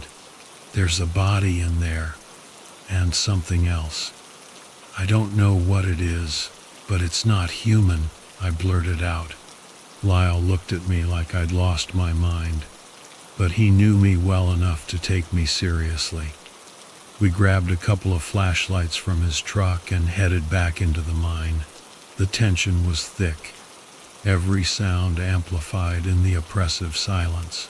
We found the body right where I'd left it. Lyle knelt down, his face grim. "This is Hank Decker. He went missing a few days ago," he said quietly. I didn't recognize the name, but that didn't matter. What mattered was finding out what had killed him, and whether it was still in the mine. We pressed on, moving cautiously, our flashlights cutting through the darkness. The deeper we went, the more the air seemed to thicken, as if the mine itself was alive and aware of our presence. We rounded the bend, and there it was again, the creature. It stood in the middle of the tunnel, its eyes locked onto us. This time there was no mistaking its intent. It wanted us dead. Lyle and I exchanged a look, and without a word, we turned and ran. The creature let out a deafening roar and gave chase. We sprinted through the tunnels, the light from our flashlights bouncing off the walls. I could hear Lyle cursing under his breath, his footsteps pounding beside me. We burst out into the daylight once more, but this time we didn't stop. We ran to Lyle's truck and jumped in, slamming the doors behind us. Lyle floored it, the tires kicking up a cloud of dust as we sped away from the mine. "What the hell was that thing?" Lyle shouted, his knuckles white on the steering wheel. "I don't know, man, but it killed Decker, and it almost got us too," I replied, my voice shaking. We drove straight to the sheriff's office and reported what we'd seen. Sheriff Taylor was a no-nonsense kind of guy, not one to buy into wild stories. But when he saw the look on our faces, he knew we weren't making it up. He rounded up a few deputies, and we all headed back to the mine, armed to the teeth. When we arrived, the place was eerily quiet. We ventured inside, moving slowly and deliberately. The creature was gone, but the body was still there. Sheriff Taylor ordered a full investigation, and the mine was sealed off. They brought in experts, scientists, even a couple of folks from some government agency I'd never heard of. They poked around, took samples, and asked a lot of questions.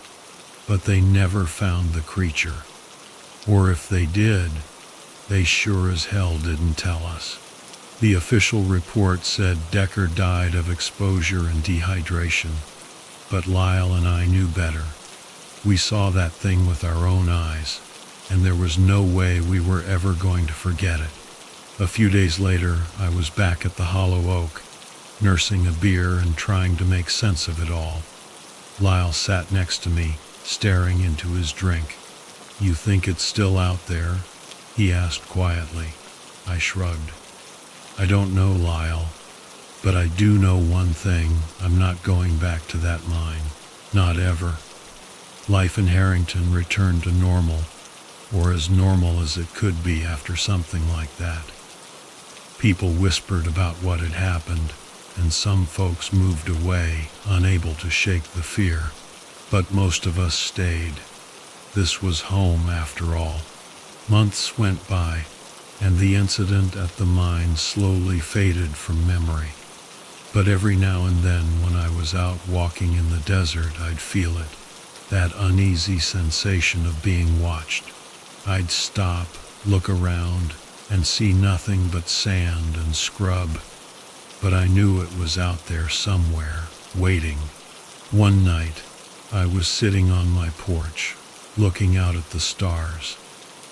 The air was cool, and the town was quiet. I thought about Decker, about what had happened to him, and about that creature. And then I realized something. Maybe it wasn't just a mindless beast. Maybe it was protecting something, or someone. I never told anyone about that thought. It seemed too crazy, even for me. But it made me wonder, what if we were the intruders? What if we were the ones who didn't belong? As for me, I've made my peace with it. I still walk out in the desert, still go about my life. But I'm more careful now, more aware of my surroundings. Because out here, in the vast empty expanse of the desert, you never know what might be lurking just out of sight. And sometimes, it's better not to know. You ever have one of those days where nothing seems to go right? It was one of those for me. It was 2015, and I was just a guy trying to make ends meet in Helena, Montana. I had just moved back in with my folks after a rough breakup, trying to sort my life out. My name's Enoch Weber, and that day turned out to be anything but ordinary. My parents had gone to visit my aunt in another town, leaving me to watch the house. It was a lazy Saturday morning, and I had no plans other than to enjoy some peace and quiet. The house was this old, creaky thing on the outskirts of town, surrounded by dense woods, perfect for some solitude, or so I thought. Around midday, I decided to take a walk in the woods. It was something I did often to clear my head. I grabbed a bottle of water, slipped on my boots, and headed out. The air was crisp, with the scent of pine needles and damp earth filling my nostrils. The sounds of birds chirping and leaves rustling were almost therapeutic. I walked deeper and deeper, just following whatever path looked interesting. I found myself in an area I hadn't explored before. It was oddly quiet, like the birds and insects had decided this part of the forest was off limits. I shrugged it off and kept walking. That's when I noticed something odd, a strange smell, like rotten meat mixed with wet earth. It was pungent, almost making me gag. Curiosity got the better of me, and I followed the scent. It led me to a small clearing, and there, in the middle, was a mutilated deer carcass. Now, I'm no hunter, but I've seen my fair share of dead animals. This was different. The deer looked like it had been ripped apart by something with serious strength, and not in a clean way, like a bear or a mountain lion might do. I felt a chill run through me, but I brushed it off. I mean, this is nature, right? Stuff happens. But then I heard it, a low guttural noise that sent every hair on my body standing on end. I spun around, trying to pinpoint the source, but saw nothing. The forest was still, eerily quiet. My instinct screamed at me to leave, but my feet seemed glued to the spot. I took a deep breath and forced myself to move, heading back the way I came. The feeling of being watched was overwhelming. I picked up my pace, heart pounding in my chest. I was about halfway back when I heard it again, that same noise, but closer this time. I started running, not caring about the path, just desperate to get out of there. I tripped over a root and went sprawling. As I scrambled to my feet, I caught a glimpse of something in the trees. It was massive, easily 7 feet tall, with broad shoulders and long, sinewy limbs. I couldn't make out its face, but its eyes. They were watching me. I bolted, not daring to look back. When I finally burst out of the trees and into my backyard, I slammed the door behind me and locked it. I was breathing hard, adrenaline coursing through me. I told myself I was just imagining things, that it was probably just a bear and my mind was playing tricks on me. I spent the rest of the day trying to distract myself, TV, video games, anything to get my mind off what I had seen. But as evening fell, the sense of unease returned. I kept glancing out the window, half expecting to see those eyes staring back at me. Around 9:00 p.m., I heard a noise outside, a heavy thud, like something had landed on the porch. I froze, straining to listen. There it was again, followed by the sound of wood creaking. My mind raced. What the hell could that be? I grabbed the nearest thing I could use as a weapon, a rusty old hatchet my dad kept in the garage, and slowly made my way to the front door. I peered through the peephole and saw nothing. Mustering up some courage, I cracked the door open and stepped outside. The porch was empty, but the air felt thick, heavy, like a storm was coming. I took a few steps forward, hatchet raised, and then I saw it. Just beyond the porch light, in the shadows of the trees, it stood, that same hulking figure watching me. I backed up slowly, keeping my eyes on it. "Get the hell out of here," I shouted, trying to sound braver than I felt. It didn't move, just kept staring. I stumbled back inside, slamming the door and bolting it.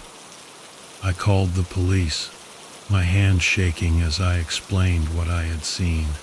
They arrived about 20 minutes later, but of course, by then, there was no sign of the creature. They chalked it up to a bear sighting and told me to stay indoors. The officers left, but I couldn't shake the feeling that I was in danger. I locked all the windows and doors, double-checked everything, and tried to calm down. Just as I was beginning to think I might be overreacting, I heard the scratching. It started softly, like nails on a chalkboard, coming from the back door. I crept over, hatchet in hand, and listened. The scratching grew louder, more frantic. I peeked through the window and saw the door vibrating as if something was trying to get in. My heart was pounding so hard I thought it might burst. I didn't know what to do. Call the cops again? They'd think I was losing it. Instead, I backed away slowly, keeping my eyes on the door. Then, with a splintering crash, the door gave way, and the creature barreled in. It was even more terrifying up close. A mass of matted fur, long limbs ending in sharp claws, and a face that was a twisted blend of human and animal features. It let out a guttural noise and lunged at me. I swung the hatchet wildly, connecting with its arm. It howled in pain, but it didn't stop. It swiped at me, claws raking across my chest. The pain was blinding, but I managed to dodge its next attack and scramble toward the kitchen. I grabbed a knife from the counter and faced the creature. It was bleeding, but still very much alive, and very angry. It came at me again, and I stabbed it in the side. It howled again, swiping at me with its claws, but I managed to stay just out of reach. The fight was brutal, and I was running on pure adrenaline. I stabbed and slashed, dodging its attacks as best I could. Finally, I managed to drive the knife into its neck. The creature let out a final gurgling roar and collapsed. I stood there, covered in blood, gasping for breath. The creature lay motionless at my feet. I didn't know what it was, but I knew I had to get help. I stumbled to the phone and called the cops again, trying to explain through the pain and shock. When they arrived, they found me slumped on the floor, clutching my bleeding chest. The creature was still there, a grotesque heap of fur and muscle. The officers looked stunned, but they quickly called for an ambulance and secured the scene. I spent a few days in the hospital, recovering from my injuries. The police questioned me repeatedly, trying to make sense of what had happened. They couldn't identify the creature, and the whole thing was quickly labeled a bizarre incident. I moved out of my parents' house soon after, unable to stay there after what had happened. The events of that day still haunt me, but I've tried to move on with my life. I never found out what that creature was or where it came from. Some nights I lie awake, wondering if there are more of them out there, lurking in the woods, but I survived. And as much as it scared the hell out of me, it also made me realize how strong I can be when I have to be. Life goes on, and so do I. When my father died, leaving me with a mountain of debt and a crumbling construction business, I had no choice but to step up and try to salvage what was left. My name is Rayan Tallchief, and I hail from the Osage Nation in Oklahoma. The business was my father's dream, and it seemed cruel that I had to inherit it only to watch it fall apart.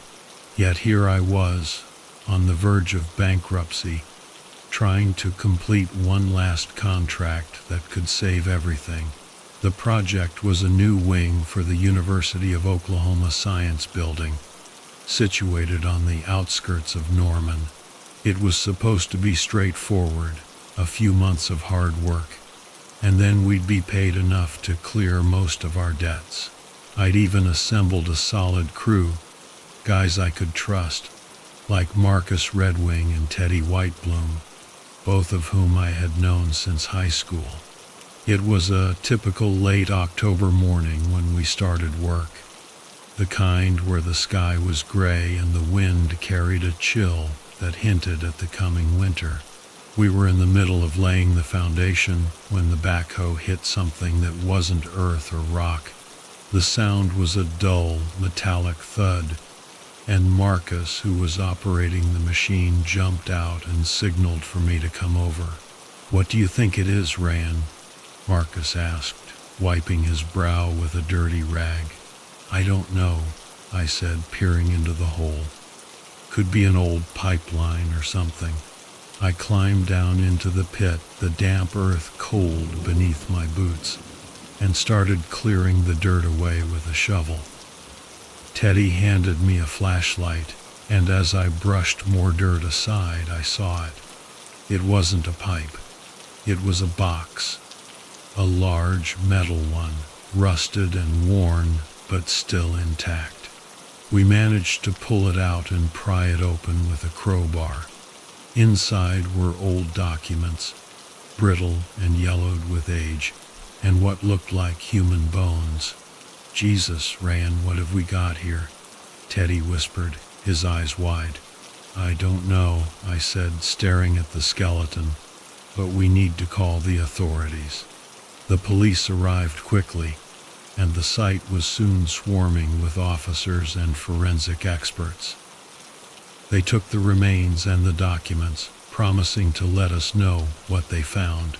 Work was halted for the rest of the day, and we were told to stay away from the site until further notice.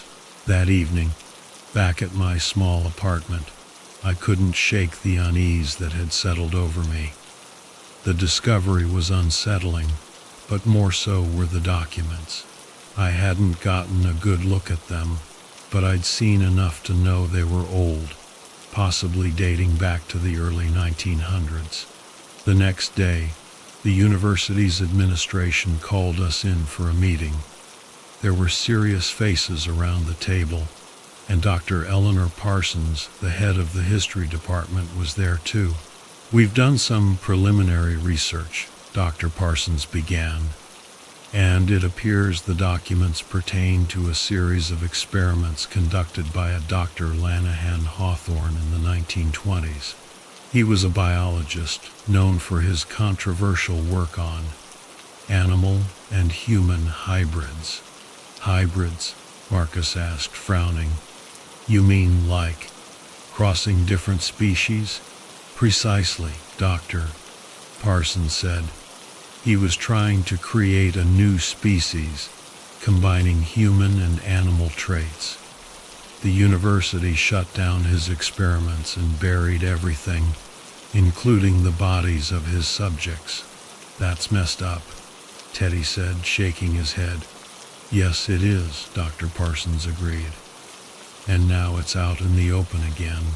We need to handle this delicately. The university wants to keep this quiet, at least until we know more. You'll be compensated for your trouble, but we need you to continue working as if nothing happened." We agreed, albeit reluctantly, and returned to the site with a sense of dread. The atmosphere had changed. What once felt like a straightforward construction job now felt like we were digging up ghosts. Days passed without incident, and we resumed our work. But then strange things started happening. Equipment went missing, only to turn up in bizarre places. Tools were found bent or broken, and one morning we discovered the remains of a raccoon, mutilated and left at the edge of the site. One night Marcus and I decided to stay late, determined to catch whoever was sabotaging our work. We set up a couple of old hunting cameras around the site and sat in my truck, sipping coffee and talking about old times. Hours passed without anything happening, and just when we were about to call it a night, we heard it, a low, guttural sound that seemed to come from the depths of the earth. "What the hell was that?" Marcus whispered, gripping his flashlight. "I don't know, but we need to check it out," I said, grabbing my own flashlight and a crowbar for good measure. We followed the sound to the edge of the construction site, where the forest began. The moon was full, casting eerie shadows through the trees. The noise grew louder, more insistent, and as we pushed through the underbrush, we saw it. A creature hunched over, with features that seemed to blur the line between human and animal. "Jesus Christ!" Marcus yelled, stumbling back. The creature looked up, its face a grotesque mask of fur and flesh. It snarled and lunged at us. I swung the crowbar, connecting with its shoulder. It howled in pain but didn't back down. Marcus grabbed a fallen branch and started swinging wildly. The creature turned its attention to him, giving me a moment to think. I remembered the hunting cameras and knew we had to lead the creature towards them to get some kind of proof. "Marcus, this way!" I shouted, running back towards the site. We ran, the creature close behind. Just as we reached the edge of the clearing, Marcus tripped and fell. The creature was on him in an instant. I swung the crowbar again, hitting it square on the head. It stumbled, giving Marcus a chance to get up and run. We made it to the truck and locked ourselves inside. The creature slammed against the doors, snarling and clawing at the metal. But eventually, it gave up and disappeared into the woods. The next day, we reviewed the footage from the cameras. The images were blurry but unmistakable. There was something out there, something that shouldn't exist. We took the footage to the police, who were skeptical at first but agreed to investigate. They searched the woods and found evidence, blood, fur, and more mutilated animals. They couldn't deny something was out there, but they kept it quiet, just like the university wanted. The site was shut down and the university paid us off. I used the money to pay off some of the debts, but the business was still in trouble. We never found out what happened to the creature, or if there were more like it. The documents and the bones were taken by the university, locked away where they hoped no one would ever find them again. We moved on, trying to forget what we'd seen. But sometimes late at night, when the wind howls through the trees, I think about that creature and the experiments that created it, and I wonder if it's still out there, waiting for someone else to uncover its dark secret. Back in 1985, I was working as a deputy sheriff in a small town called Mill Creek, tucked away in the forests of northern Minnesota. I liked the place well enough, even if it was quiet most of the time. It suited me. I wasn't one for excitement, not anymore. My wife Kelly had passed away a couple of years before, and I didn't care much for anything beyond my daily duties. Mill Creek was a town of fewer than 1,000 souls. Everybody knew everybody else, and gossip was as common as the coffee at Bert's Diner. But crime, not so much. A few drunken brawls, the odd burglary, and once in a while, a case of missing livestock. I was content with the routine. But that year, something changed. It was early spring when the reports started coming in. First, it was Old Man Sutter's cattle. 3 of them found dead and torn apart in the morning, as if some animal had gone on a rampage. Sutter was known for his tall tales, so nobody took him too seriously at first. "Wolves," the others said. But I'd seen wolves, and I knew this wasn't their work. The bites were too large, the wounds too deep. It was something else. A few weeks later, the Jenkins boy went missing. Nathan Jenkins was only 12, always running around with his dog, Max. The dog came back bloodied and limping, but Nathan was nowhere to be found. His parents were frantic. We organized a search party, combed through the woods for days, but there was no trace of him. just the dog. And that wasn't much comfort. I didn't want to believe it, but I started to connect the dots, the cattle, the missing boy, and the stories I'd heard from the old folks, the ones who still believed in the old legends. They spoke of a creature that roamed the woods, something ancient and wild. I dismissed it as folklore, the kind of nonsense that kept kids in line. But the fear in their eyes, that was real. I had to find out what was going on. I spent every spare minute after work driving out to the woods, patrolling the areas where the incidents had occurred. I didn't find anything at first, just the usual signs of wildlife, deer tracks, foxes, a bear or two. But then, late one night, I found something that chilled me to the bone. I was out by the old lumber mill, long abandoned. The roof had caved in, and the windows were shattered. The place had always given me the creeps, but I figured it was as good a place as any to check. The moon was out, casting long shadows across the clearing, and the air was thick with the smell of pine and damp earth. That's when I saw it movement, just on the edge of the tree line. At first, I thought it was a bear, but it was too tall, too hunched. It moved with a strange, jerky gait, like it wasn't quite sure how to walk on two legs.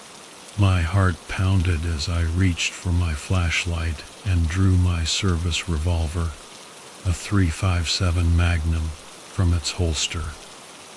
The beam of light cut through the darkness, and I saw it clearly for the first time.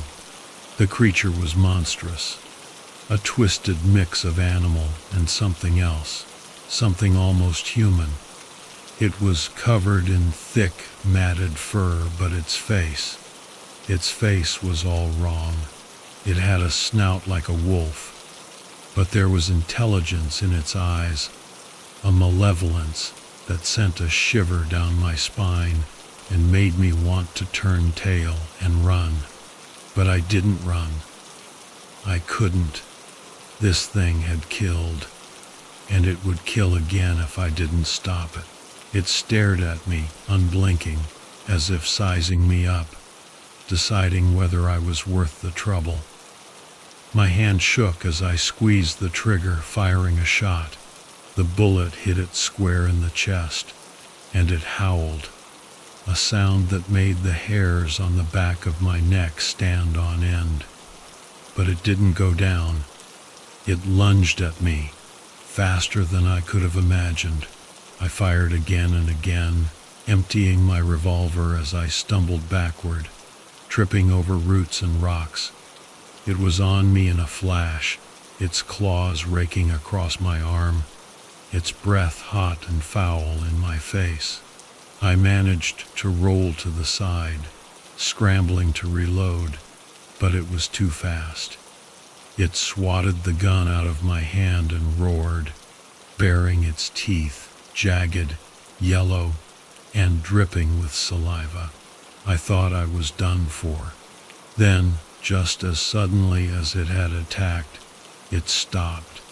It sniffed the air, its ears twitching, and then it bolted, disappearing into the woods like a shadow. I lay there for a while, bleeding and shaking, trying to make sense of what had just happened. It was real, the thing I'd seen, the thing that had killed Nathan Jenkins. It was real, but nobody would believe me. Who would? The next morning I went to the station, arm bandaged and nerves frayed. I told Sheriff Donovan what had happened. He looked at me like I'd lost my mind, but I showed him the claw marks on my arm and the torn sleeve of my uniform. Reluctantly, he agreed to send a few men to search the area. They found nothing. No sign of the creature, no tracks, nothing. But they did find Nathan's body, torn to shreds and buried under a pile of leaves not far from where I'd seen the thing. It was enough to convince the sheriff that something was out there, even if he didn't want to admit it. The town was on edge after that. People stayed indoors at night, and the gossip at Bert's diner turned dark. The old folks whispered about the legend again, but now the younger generation listened. I spent the next few weeks recovering, haunted by the memory of that night. I couldn't let it go. The thing was still out there, and I knew it wouldn't stop. So one night I went back to the woods, back to where it had all started. I was armed to the teeth this time, determined to end it once and for all. I didn't have to wait long. The creature found me. It charged at me, but I was ready. I emptied my shotgun into it, the blasts echoing through the trees. It stumbled but didn't fall. I drew my revolver and fired the last of my rounds, each shot hitting its mark. It roared, staggered, and then collapsed at my feet.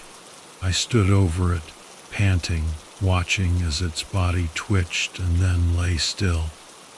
It was dead. Finally, the proof was there, the body of the thing that had terrorized my town. I took a deep breath, knowing I could return to Mill Creek with the knowledge that it was over.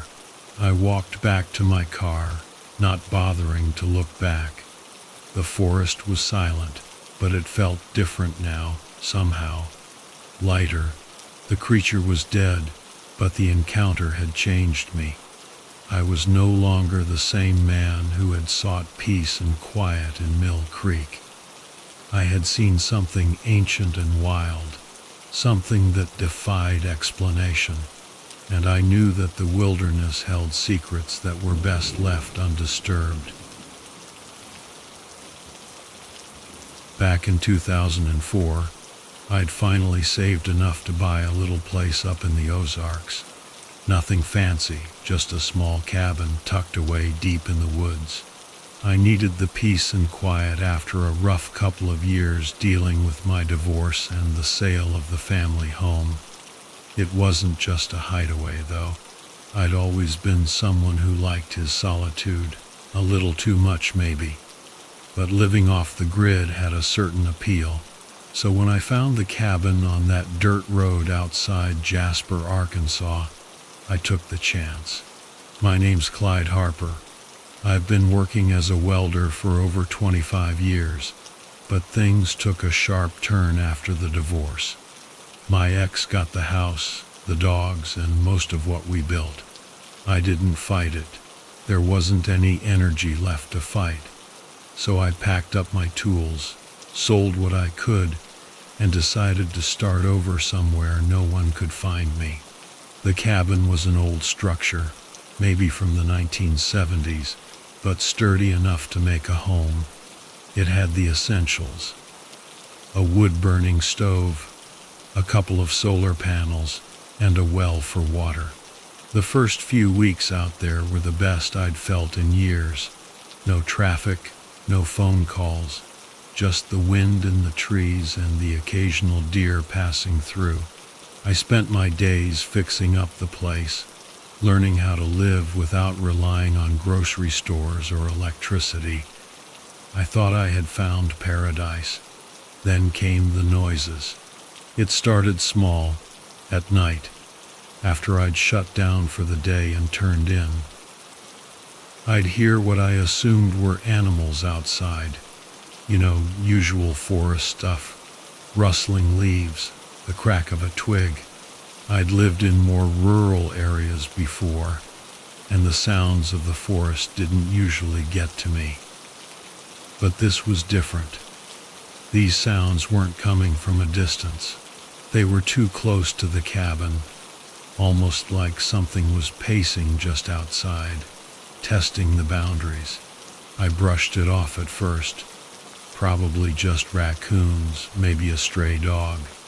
But after a week of this, I couldn't shake the feeling that something was off. One night, the sounds were louder, more deliberate, heavy footsteps circling the cabin. It was like someone was out there walking around the perimeter. I grabbed the old .22 rifle I kept near the door and stepped outside, hoping to catch sight of whatever it was. I pointed the flashlight out into the dark and saw nothing, just the endless stretch of trees and underbrush. The woods were still, too still. The usual night sounds were gone. No crickets, no frogs, just an unsettling silence. I stayed out there for a few minutes, scanning the area, but nothing showed itself. I went back inside, locked the door, and told myself it was nothing, just my imagination, but things escalated. The next night I was sitting on the porch, sipping on some whiskey and watching the stars, when I heard it again, heavy footsteps coming from the woods. This time, though, it wasn't subtle. Whatever was out there wasn't trying to be quiet. It was bold, crashing through the underbrush like it didn't care who heard it. I stood up, rifle in hand, and yelled out into the dark. "Hey, who's out there?" No response, but the footsteps stopped. I listened, heart pounding, but the woods were dead silent again. That was when I saw something, just a flicker of movement in the trees, low to the ground, something big crouching behind the tree line. I couldn't make out much in the dark, but whatever it was staring at me. I could feel it. I took a step back, and the thing moved fast. It darted between the trees, too quick for me to get a clear look, but I caught a glimpse of its shape as it crossed a patch of moonlight. It was low to the ground, its back hunched like a mountain lion, but bigger, much bigger. Its body moved in a strange, jerky way, almost like it wasn't used to its own limbs. I didn't waste any time. I fired off a shot, the sound tearing through the still night. The thing let out a sharp, guttural noise, nothing like I'd ever heard before from any animal. It took off into the woods, disappearing into the darkness. I stood there, rifle trembling in my hands, not sure what the hell I'd just seen. That night, I didn't sleep. I sat in a chair by the door, rifle across my lap, eyes fixed on the windows. Every little sound outside sent my heart racing, but nothing came back. The next morning, I went out to the spot where I'd seen the thing. There were tracks, huge clawed prints in the soft earth, unlike anything I'd seen. They were too big for a bear, too strange for any predator I knew of. I started thinking maybe I was losing it. Cabin fever, stress, it could have been anything. But then I found the deer carcass. It was about a mile from the cabin, just off one of the trails I'd started clearing. The animal had been ripped apart, its body torn to shreds. I've seen predators take down deer before, but this was different. Whatever killed this thing didn't eat it. It was slaughtered, left there like a warning. The wounds were deep, jagged claws, maybe teeth, but it wasn't an attack for food. It was savagery, plain and simple. That's when I realized I wasn't alone out here. Something was watching me, and it wasn't afraid. For the next week, I didn't leave the cabin after dark. I kept the rifle close, the doors locked, and tried to tell myself it was all in my head. But the sounds kept coming. Every night, the footsteps circled the cabin, sometimes closer, sometimes farther. It was playing with me, testing my nerves. I could feel it, watching from the trees, waiting for the right moment. Then one night, it got bold. I was lying in bed, staring at the ceiling, when I heard it again, the footsteps, slow, deliberate, getting closer. They stopped right outside the window. I held my breath, listening, waiting. And then the sound of scratching, long, slow scratches against the wood of the cabin, like claws testing the walls. I grabbed the rifle and jumped out of bed, flipping on the lights. But before I could even make it to the door, I heard a crash of glass breaking in the kitchen. It was inside. I don't know how it got in, but it did. I could hear it moving, heavy footsteps thudding across the floor, low, guttural breathing filling the room. I crept down the hallway, rifle raised, ready to shoot at whatever came around the corner. And then I saw it. It stood in the kitchen, hunched over, its back to me. The thing was massive, at least 7 feet tall, its body covered in matted fur like a giant, mangy wolf. But it wasn't a wolf. Its limbs were all wrong, too long, with joints that seemed to bend backward. Its head was low, snout too short, and its hands. God, its hands were huge, tipped with claws that could have ripped through steel. I didn't wait. I fired. The bullet hit it square in the back, and the thing let out a roar of pain. It turned to face me, its mouth gaping open to reveal jagged, mismatched teeth like a shark's. I fired again, this time hitting it in the chest. Blood sprayed across the kitchen, and the thing staggered, collapsing onto the floor with a heavy thud. I stood there, breathing hard, my rifle still aimed at its head. It twitched a few times, its body jerking like it didn't want to die, but eventually it went still. I backed up, not taking my eyes off the thing, and grabbed the phone. I called the local sheriff, trying to explain what happened, but I could barely get the words out. They didn't believe me, of course. Why would they? I could barely believe it myself. When the authorities arrived, they took one look at the thing and went white as ghosts. They didn't know what it was. Hell, they didn't even try to name it. But they took the body. They loaded it into a truck, told me to stay quiet, and that they'd take care of it. I didn't argue. Whatever they planned to do with it, I didn't care. All I knew was that it was over. Whatever that thing was, it was gone. I moved out of the cabin the next day. There wasn't any point staying after that. The peace and quiet I'd craved had been shattered, replaced by the chilling memory of the creature and the knowledge that the wilderness held secrets far darker than I could have ever imagined. I'm Cole Macklin, and I've been hauling freight up and down the Midwest for close to a decade. I'm no stranger to long nights on the road, but the route through Missouri I picked up last month was different.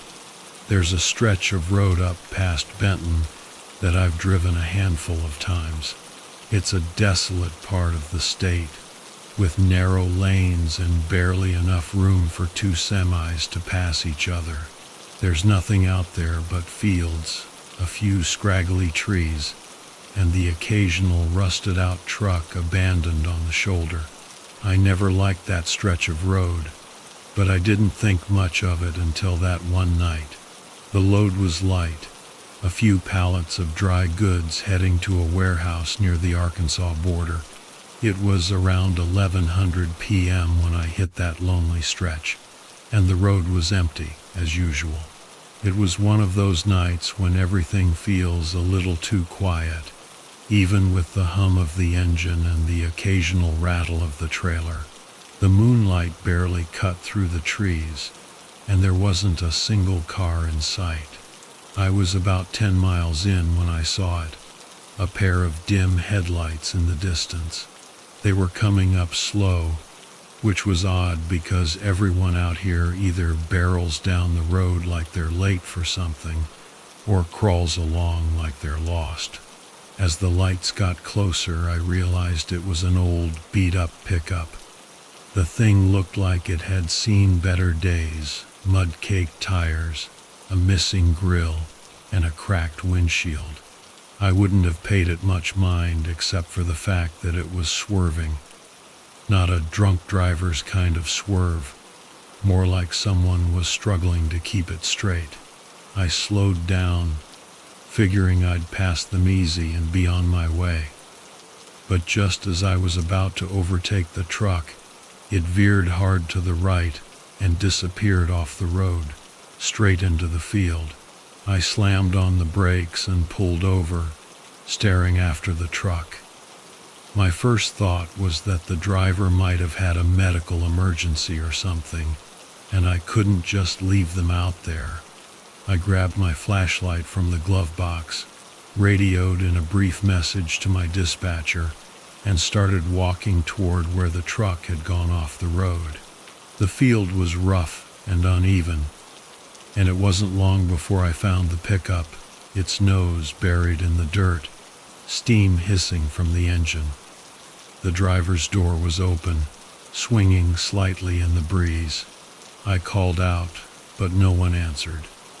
I figured they must have been thrown from the vehicle, so I circled around, shining the light across the field. That's when I saw the blood. It was splattered across the ground in long streaks, leading away from the truck and into the woods. The trail was fresh, and my heart started pounding as I followed it, stepping over broken branches and pushing through the undergrowth. About 50 yards in, I found him. The man was on his back, his throat slit from ear to ear, eyes wide open, staring at nothing. His clothes were ripped, and there were deep gashes on his arms and chest. It was clear that whatever happened, he didn't go down without a fight. I've seen my fair share of rough stuff on the road. Accidents, breakdowns, even a few fistfights at truck stops. But this was different. This was cold-blooded murder. I knelt down, checking his pockets for ID, but found nothing, just some crumpled bills and a rusted pocket knife. I was about to head back to the truck and call it in when I heard a rustling behind me. I spun around, flashlight beam slicing through the trees, but saw nothing. I kept the light steady, my pulse racing, listening hard for any sound. It was quiet, too quiet. No crickets, no wind, just the sound of my own breathing. Then I saw him, a figure standing just at the edge of the light, tall and broad-shouldered, with a face I couldn't make out, only the faint outline of a hood pulled low. He didn't move, didn't make a sound, just stood there watching. I backed up slowly, keeping the light on him, my hand moving to the knife I kept clipped to my belt. My truck was a good distance away, and I knew I couldn't outrun him if it came to that. The guy didn't flinch, didn't seem bothered by the light in his face. I could feel the sweat starting to trickle down my neck, the tension winding tighter with each second, and then he stepped forward. Just one slow, deliberate step. I didn't wait for the next. I turned and ran, crashing through the brush, flashlight bobbing wildly in front of me. I could hear him behind me, his footsteps heavy, purposeful. But he didn't run. He didn't need to. He knew the land better than I did, and he was driving me towards something. I broke through the trees and stumbled back onto the road, my truck looming up ahead like a lifeline. I didn't stop until I reached the cab, wrenching the door open and flinging myself inside. I locked the doors, fumbling for the radio, but my hands were shaking too hard to press the button. The figure emerged from the woods, now in the full beam of my headlights. He was massive, with a face scarred and twisted like it had been through a war, skin pale under the harsh light. He was holding something, a knife, long and serrated, dripping with fresh blood. I finally managed to hit the radio, my voice cracking as I called for help. This is Cole Macklin. I need assistance now. There's been a murder. I'm at mile marker 58. Send the police. The man didn't move. He just stood there staring at me, the knife hanging loosely in his hand. I could see him breathing heavily, his chest rising and falling like he'd been running, but he hadn't broken a sweat. Then, without warning, he turned and walked away, back into the woods, disappearing as quietly as he'd come.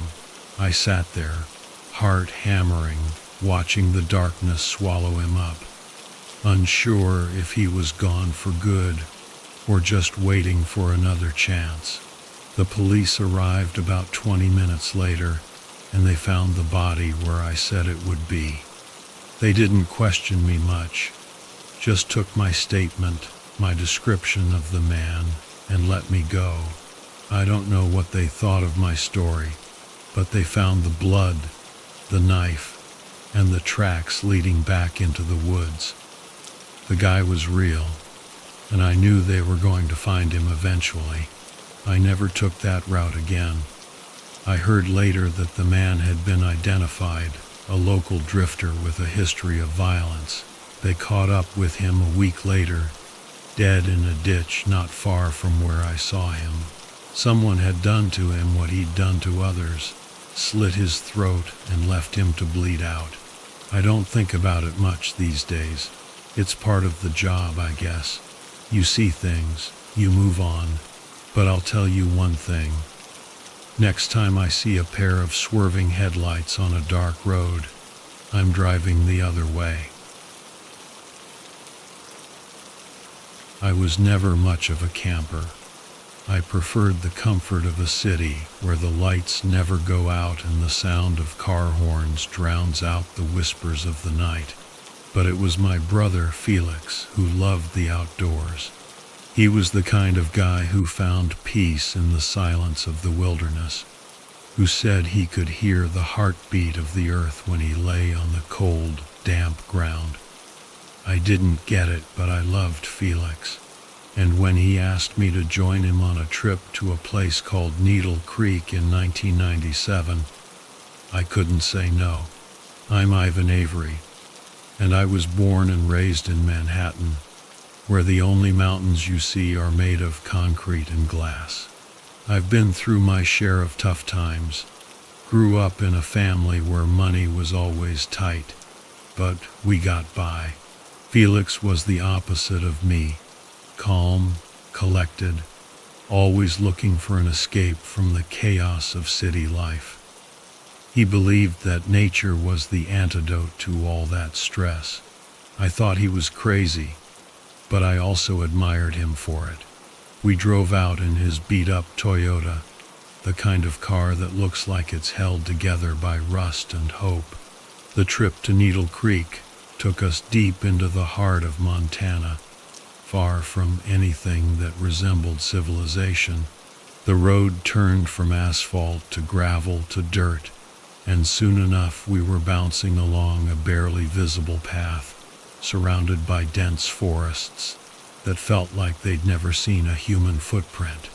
Felix was in his element, grinning like a kid at Christmas, while I was busy gripping the door handle, trying not to let my unease show.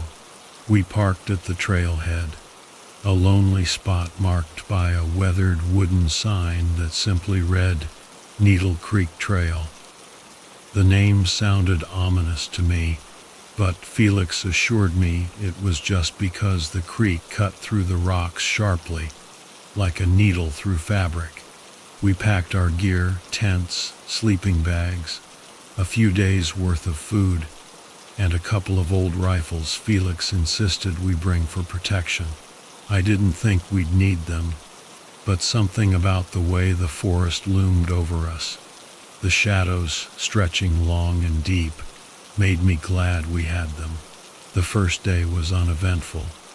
We hiked a few miles, following the creek as it twisted and turned through the trees. The forest was dense, the air thick with the scent of pine needles and damp earth. The trees were tall and ancient, their branches intertwining like the gnarled fingers of some giant creature. Felix was in his element, pointing out different types of plants and animal tracks that meant nothing to me.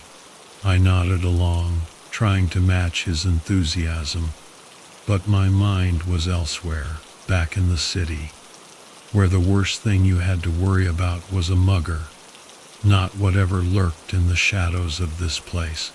We set up camp by the creek as the sun dipped below the horizon, casting long shadows that seemed to stretch forever.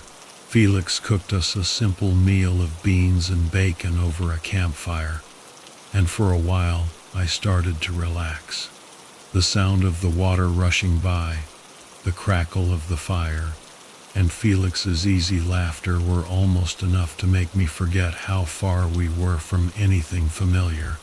But as the night closed in, the forest seemed to change.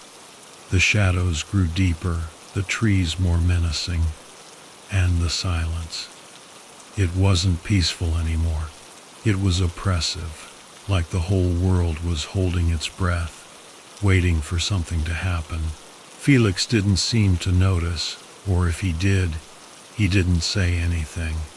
He lay back on his sleeping bag staring up at the sky, and I did the same, trying to find comfort in the stars that peeked through the canopy.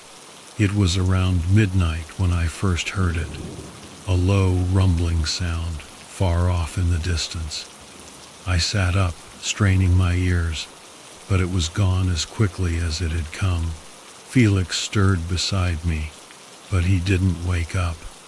I told myself it was nothing, just my city nerves acting up in the wilderness. But then I heard it again, closer this time, a deep, resonant sound that sent a shiver down my spine. It was like nothing I'd ever heard before, part animal, part something else, something unnatural. I shook Felix awake. "Did you hear that?" I whispered, trying to keep the fear out of my voice. He blinked at me, groggy and confused. "Hear what?" "That sound," I said, my voice trembling slightly. "Something's out there." Felix sat up, listening. For a few moments, there was nothing but the usual sounds of the forest. The wind rustling the leaves, the distant hoot of an owl. But then, just as I was beginning to doubt myself, it came again, louder, closer. Felix's eyes widened and I saw a flicker of fear cross his face. He grabbed the rifle, checking the chamber, and nodded at me to do the same. My hand shook as I fumbled with the gun, not nearly as confident as Felix, who'd grown up hunting with our dad. We stood there, backs to the fire, rifles pointed into the darkness, waiting for whatever it was to show itself. The night was thick with tension, every creak of a branch or rustle of leaves making my heart race. I could feel the sweat trickling down my back, the cold air biting at my skin, but I didn't dare move. Then we saw it, a shadow moving between the trees, impossibly large, too big to be any animal I'd ever seen. It moved with a fluid grace, almost like it was gliding across the ground. The firelight caught its shape, and I realized it wasn't like any creature I knew. It was hunched, with limbs that seemed too long, too thin, ending in sharp, claw-like hands. Its head was elongated, more like a snake's, with a mouth that opened far wider than any jaw should, revealing rows of jagged teeth. Felix fired first, the crack of the rifle echoing through the forest. But the creature didn't flinch. It turned its head towards us, and I swear I felt its gaze, cold and calculating. It let out a sound, a low, guttural noise that made my blood run cold. I fired next, but it was like shooting at a shadow. The bullets passed through it, hitting nothing but air. Panic set in. "Run!" Felix shouted, and I didn't need to be told twice. We sprinted through the trees, the creature behind us, moving faster than should have been possible. I could hear it close enough that I could almost feel its breath on my neck, a cold, wet sensation that made my skin crawl. Felix was ahead of me, leading the way, but even he was struggling to find a path in the dark. We stumbled, fell, but somehow kept going, driven by pure fear. The creature was relentless, its footsteps pounding the earth like a drumbeat, matching the frantic rhythm of my heart. Just when I thought it was over, that we'd be caught, Felix grabbed my arm and pulled me towards a small cave, barely visible in the darkness. We scrambled inside, pressing ourselves against the cold, damp walls, holding our breath as the creature passed by, its footsteps echoing ominously outside. It lingered for a moment, as if it knew we were there, just out of its reach. Then, just as suddenly as it had appeared, it was gone, leaving behind an oppressive silence that weighed on us like a blanket. We stayed in that cave until dawn, too terrified to move. When the first light of day finally broke through the trees, we crawled out, exhausted and shaken. The forest was quiet again, almost peaceful, but there was something wrong. The ground where the creature had been was scorched, the trees around it blackened and twisted as if they'd been burned from the inside out. Felix and I didn't speak as we made our way back to the car. There was nothing to say. We packed up in silence, drove away from Needle Creek without looking back. We both knew we wouldn't talk about what had happened, not because we didn't believe it, but because we knew no one else would. We made it back to the city later that evening, the noise and lights of Manhattan feeling surreal after what we'd been through. Felix dropped me off at my apartment, and as I got out of the car, he finally spoke. "Take care of yourself, Ivan," he said, his voice weary, almost defeated. "You too," I replied, knowing that something had changed between us, something neither of us could put into words. As I walked to my door, I glanced back at Felix. He was still sitting in the car, staring straight ahead, lost in thought. Then he drove off, and I watched the taillights disappear into the night. I never saw Felix again after that. He called me once, a few months later, saying he was heading out on another trip, somewhere even more remote. I tried to talk him out of it, but he wouldn't listen. He was chasing something, maybe the answers to what we'd seen that night, or maybe just trying to prove to himself that it wasn't real. A few weeks later, I got a call from the Rangers. They'd found Felix's camp, but he was gone. No trace, no sign of a struggle, just his tent and his gear left behind, like he'd stepped out for a moment and never came back. I don't know what happened to him, and I try not to think about it. All I know is that there are places in this world that aren't meant for people like me. Places where the rules are different, where things exist that don't belong in our world. And whatever it was that we saw out there in Needle Creek, it was one of those things. The night after I got the call about Felix, I packed up my apartment and left the city. I moved out west to a small town where the lights go out at night and the stars are bright enough to see the Milky Way. I don't go camping and I don't go hiking, but I do go out sometimes, just to sit under the stars and listen to the silence. And sometimes, in that silence, I hear something far off in the distance, a low, resonant sound that reminds me of that night in Needle Creek. But I don't let it bother me. I just sit there, knowing that whatever it is, it's out there. But it's not my problem anymore. My father used to say that if you're going to camp in the mountains, you need to respect them, or they'll turn on you. He wasn't a superstitious man, but he grew up in the Appalachians and understood the land like it was an extension of himself. I never quite understood the depth of his words until that day in 1984, when I found myself deep in Silent Valley, a place he had warned me about. Silent Valley wasn't on any popular maps. Nestled in the thick woods of northern Maine, it wasn't the kind of place you stumbled upon. You had to know it was there and be damned determined to get there. I was drawn to it because of its promise of solitude, a break from the corporate grind in Boston. I wasn't expecting much, just some peace, a fire, and the sound of the wind through the trees. The morning started out clear, the kind of crisp autumn day that makes you feel invincible.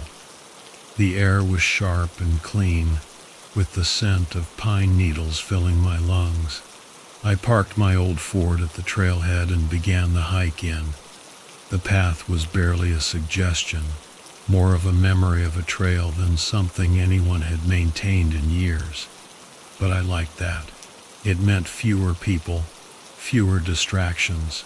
After a few hours of hiking, I reached the valley floor. The trees closed in around me, their branches forming a dense canopy overhead.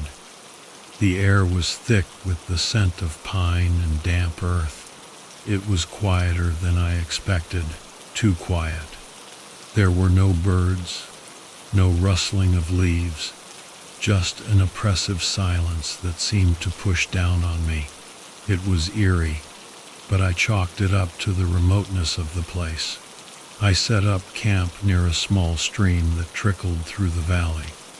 The water was clear and cold, and I spent the afternoon lazily fishing, not catching anything but enjoying the solitude.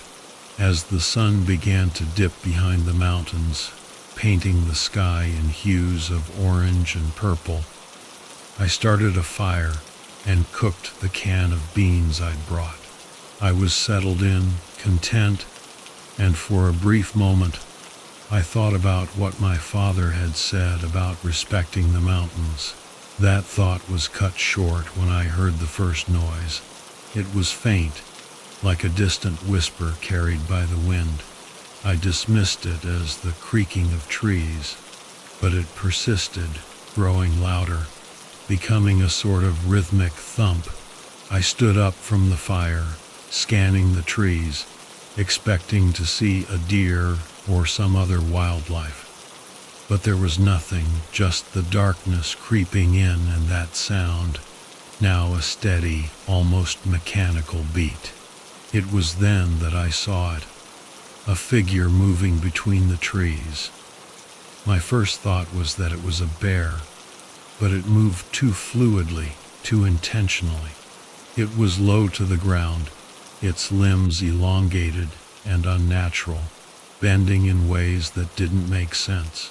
It reminded me of a wolf, but much larger, with a gait that was both animalistic and disturbingly human. I froze, heart hammering in my chest. The creature, whatever it was, stopped at the edge of the firelight, just beyond the reach of the flames. I could see its silhouette clearly now, hunched and muscular, its head tilted slightly, as if it was observing me. My mind raced, trying to make sense of what I was seeing, but nothing fit. For what felt like hours, we stood there, me and this thing, locked in a silent standoff. I could hear my breath, shallow and rapid, the crackling of the fire the only other sound. Then, without warning, it moved closer, stepping into the light. Its skin was a mottled gray, stretched tight over its frame, and its face, if you could call it that, was a nightmare of twisted flesh. There were no eyes, just deep, empty sockets, and its mouth was a gaping maw filled with sharp, uneven teeth that jutted out at odd angles. It was like something from a fever dream, a grotesque parody of a living creature. I reached for my knife, my only weapon, though I knew it would be useless against something like this. The creature tilted its head again, almost as if it recognized my movement, and let out a low, guttural sound that resonated in my bones. It was a noise that didn't belong in this world, an unnatural vibration that made the hairs on my neck stand on end. I backed away, the knife shaking in my hand. The creature advanced, slow and deliberate, its movements almost curious. I wanted to run, but my legs wouldn't cooperate. I was rooted to the spot, paralyzed by fear and disbelief. Then, as if sensing my intent to flee, it lunged. It moved with a speed I couldn't have anticipated, closing the distance between us in a blink. I barely had time to react, swinging the knife wildly in a desperate attempt to defend myself. The blade connected, slicing through its leathery skin, and the creature recoiled with a screech that tore through the night air. I didn't wait to see if it would recover. Adrenaline kicked in, and I turned and ran, crashing through the underbrush, not caring about the direction, just away. The sound of the creature's pursuit was close behind, a rapid thumping that matched the frantic beat of my heart. I stumbled, falling hard to the ground, the wind knocked out of me. I scrambled to get up, but it was too late. The creature was on me, its breath hot and rancid against my neck. I felt its claws digging into my back, pulling me toward that horrific mouth. In that moment, I thought of my father, of the respect he had for these mountains, and I realized that I had made a terrible mistake in coming here alone. But I wasn't ready to die, not like this. With a surge of desperation, I twisted my body, jamming the knife into the creature's side with all the strength I had left. The creature shrieked, a high-pitched wail that echoed through the valley. It released me, staggering back, blood, dark and thick, pouring from the wound. I didn't wait to see what would happen next.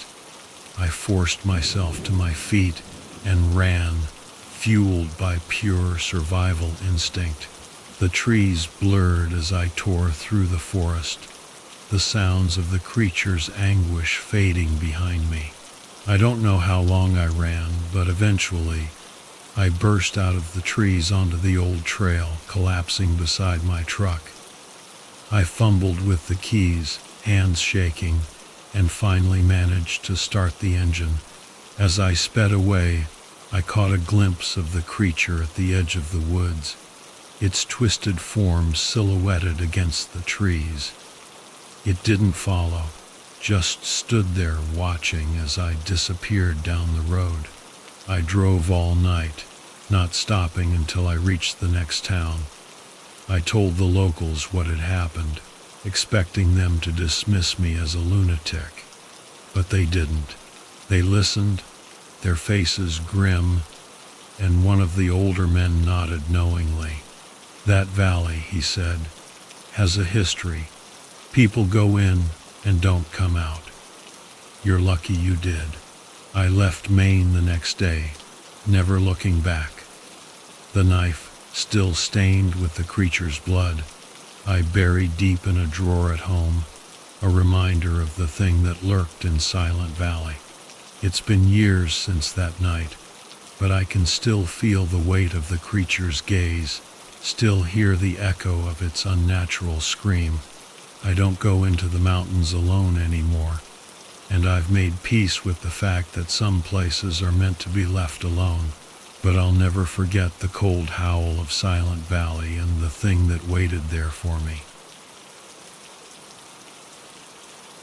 I never thought taking a wrong turn could lead to anything more than a minor inconvenience, but boy, was I wrong. My name's Felix Darrow, and I've always had a knack for getting lost. A couple of friends and I decided to take a road trip to the Appalachians. We'd packed the car with snacks, tents, and an ambitious spirit. I was looking forward to disconnecting from my regular life, even if just for a day. We were supposed to stick to the main road, but I convinced my friends to take a detour down a narrow dirt path.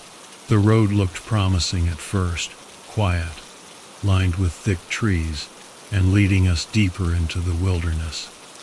The idea of exploring a bit off the beaten path seemed like a good one. I had a gut feeling it would make our trip more memorable. "Darrow, if we get lost, I'm blaming you," Paul, my best friend, said from the passenger seat, his tone half joking, half serious. Paul was always the practical one, the voice of reason among us. "Relax, Paul. We're not going to get lost," I replied, trying to sound confident. The road grew narrower and more uneven, with overgrown branches scraping the sides of the car.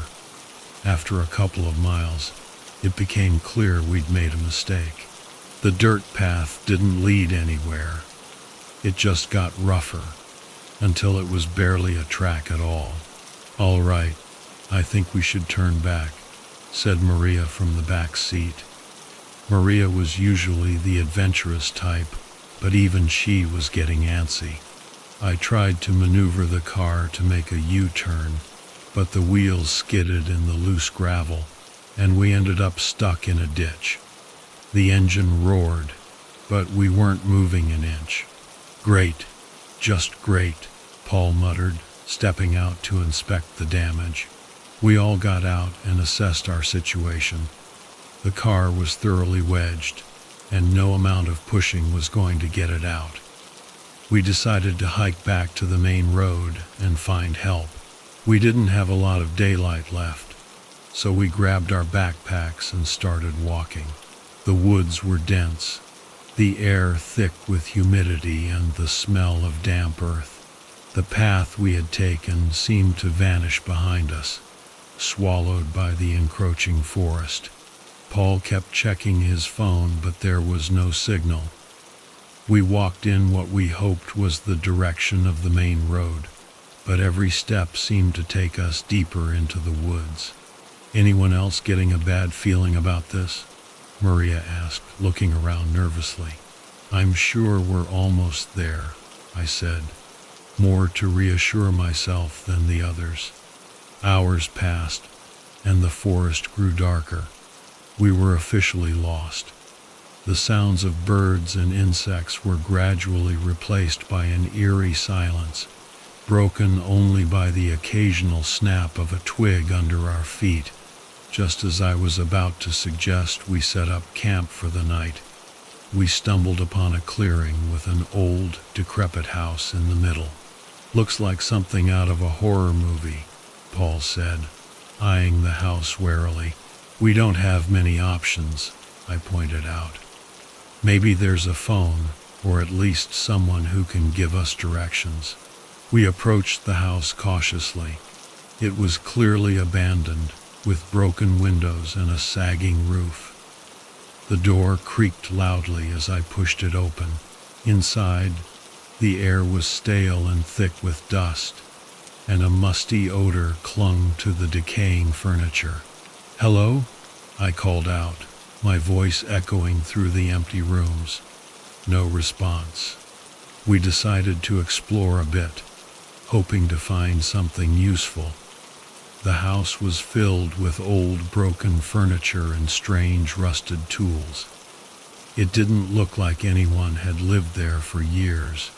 "Guys, come check this out," Maria called from another room. We found her standing in what must have once been the living room.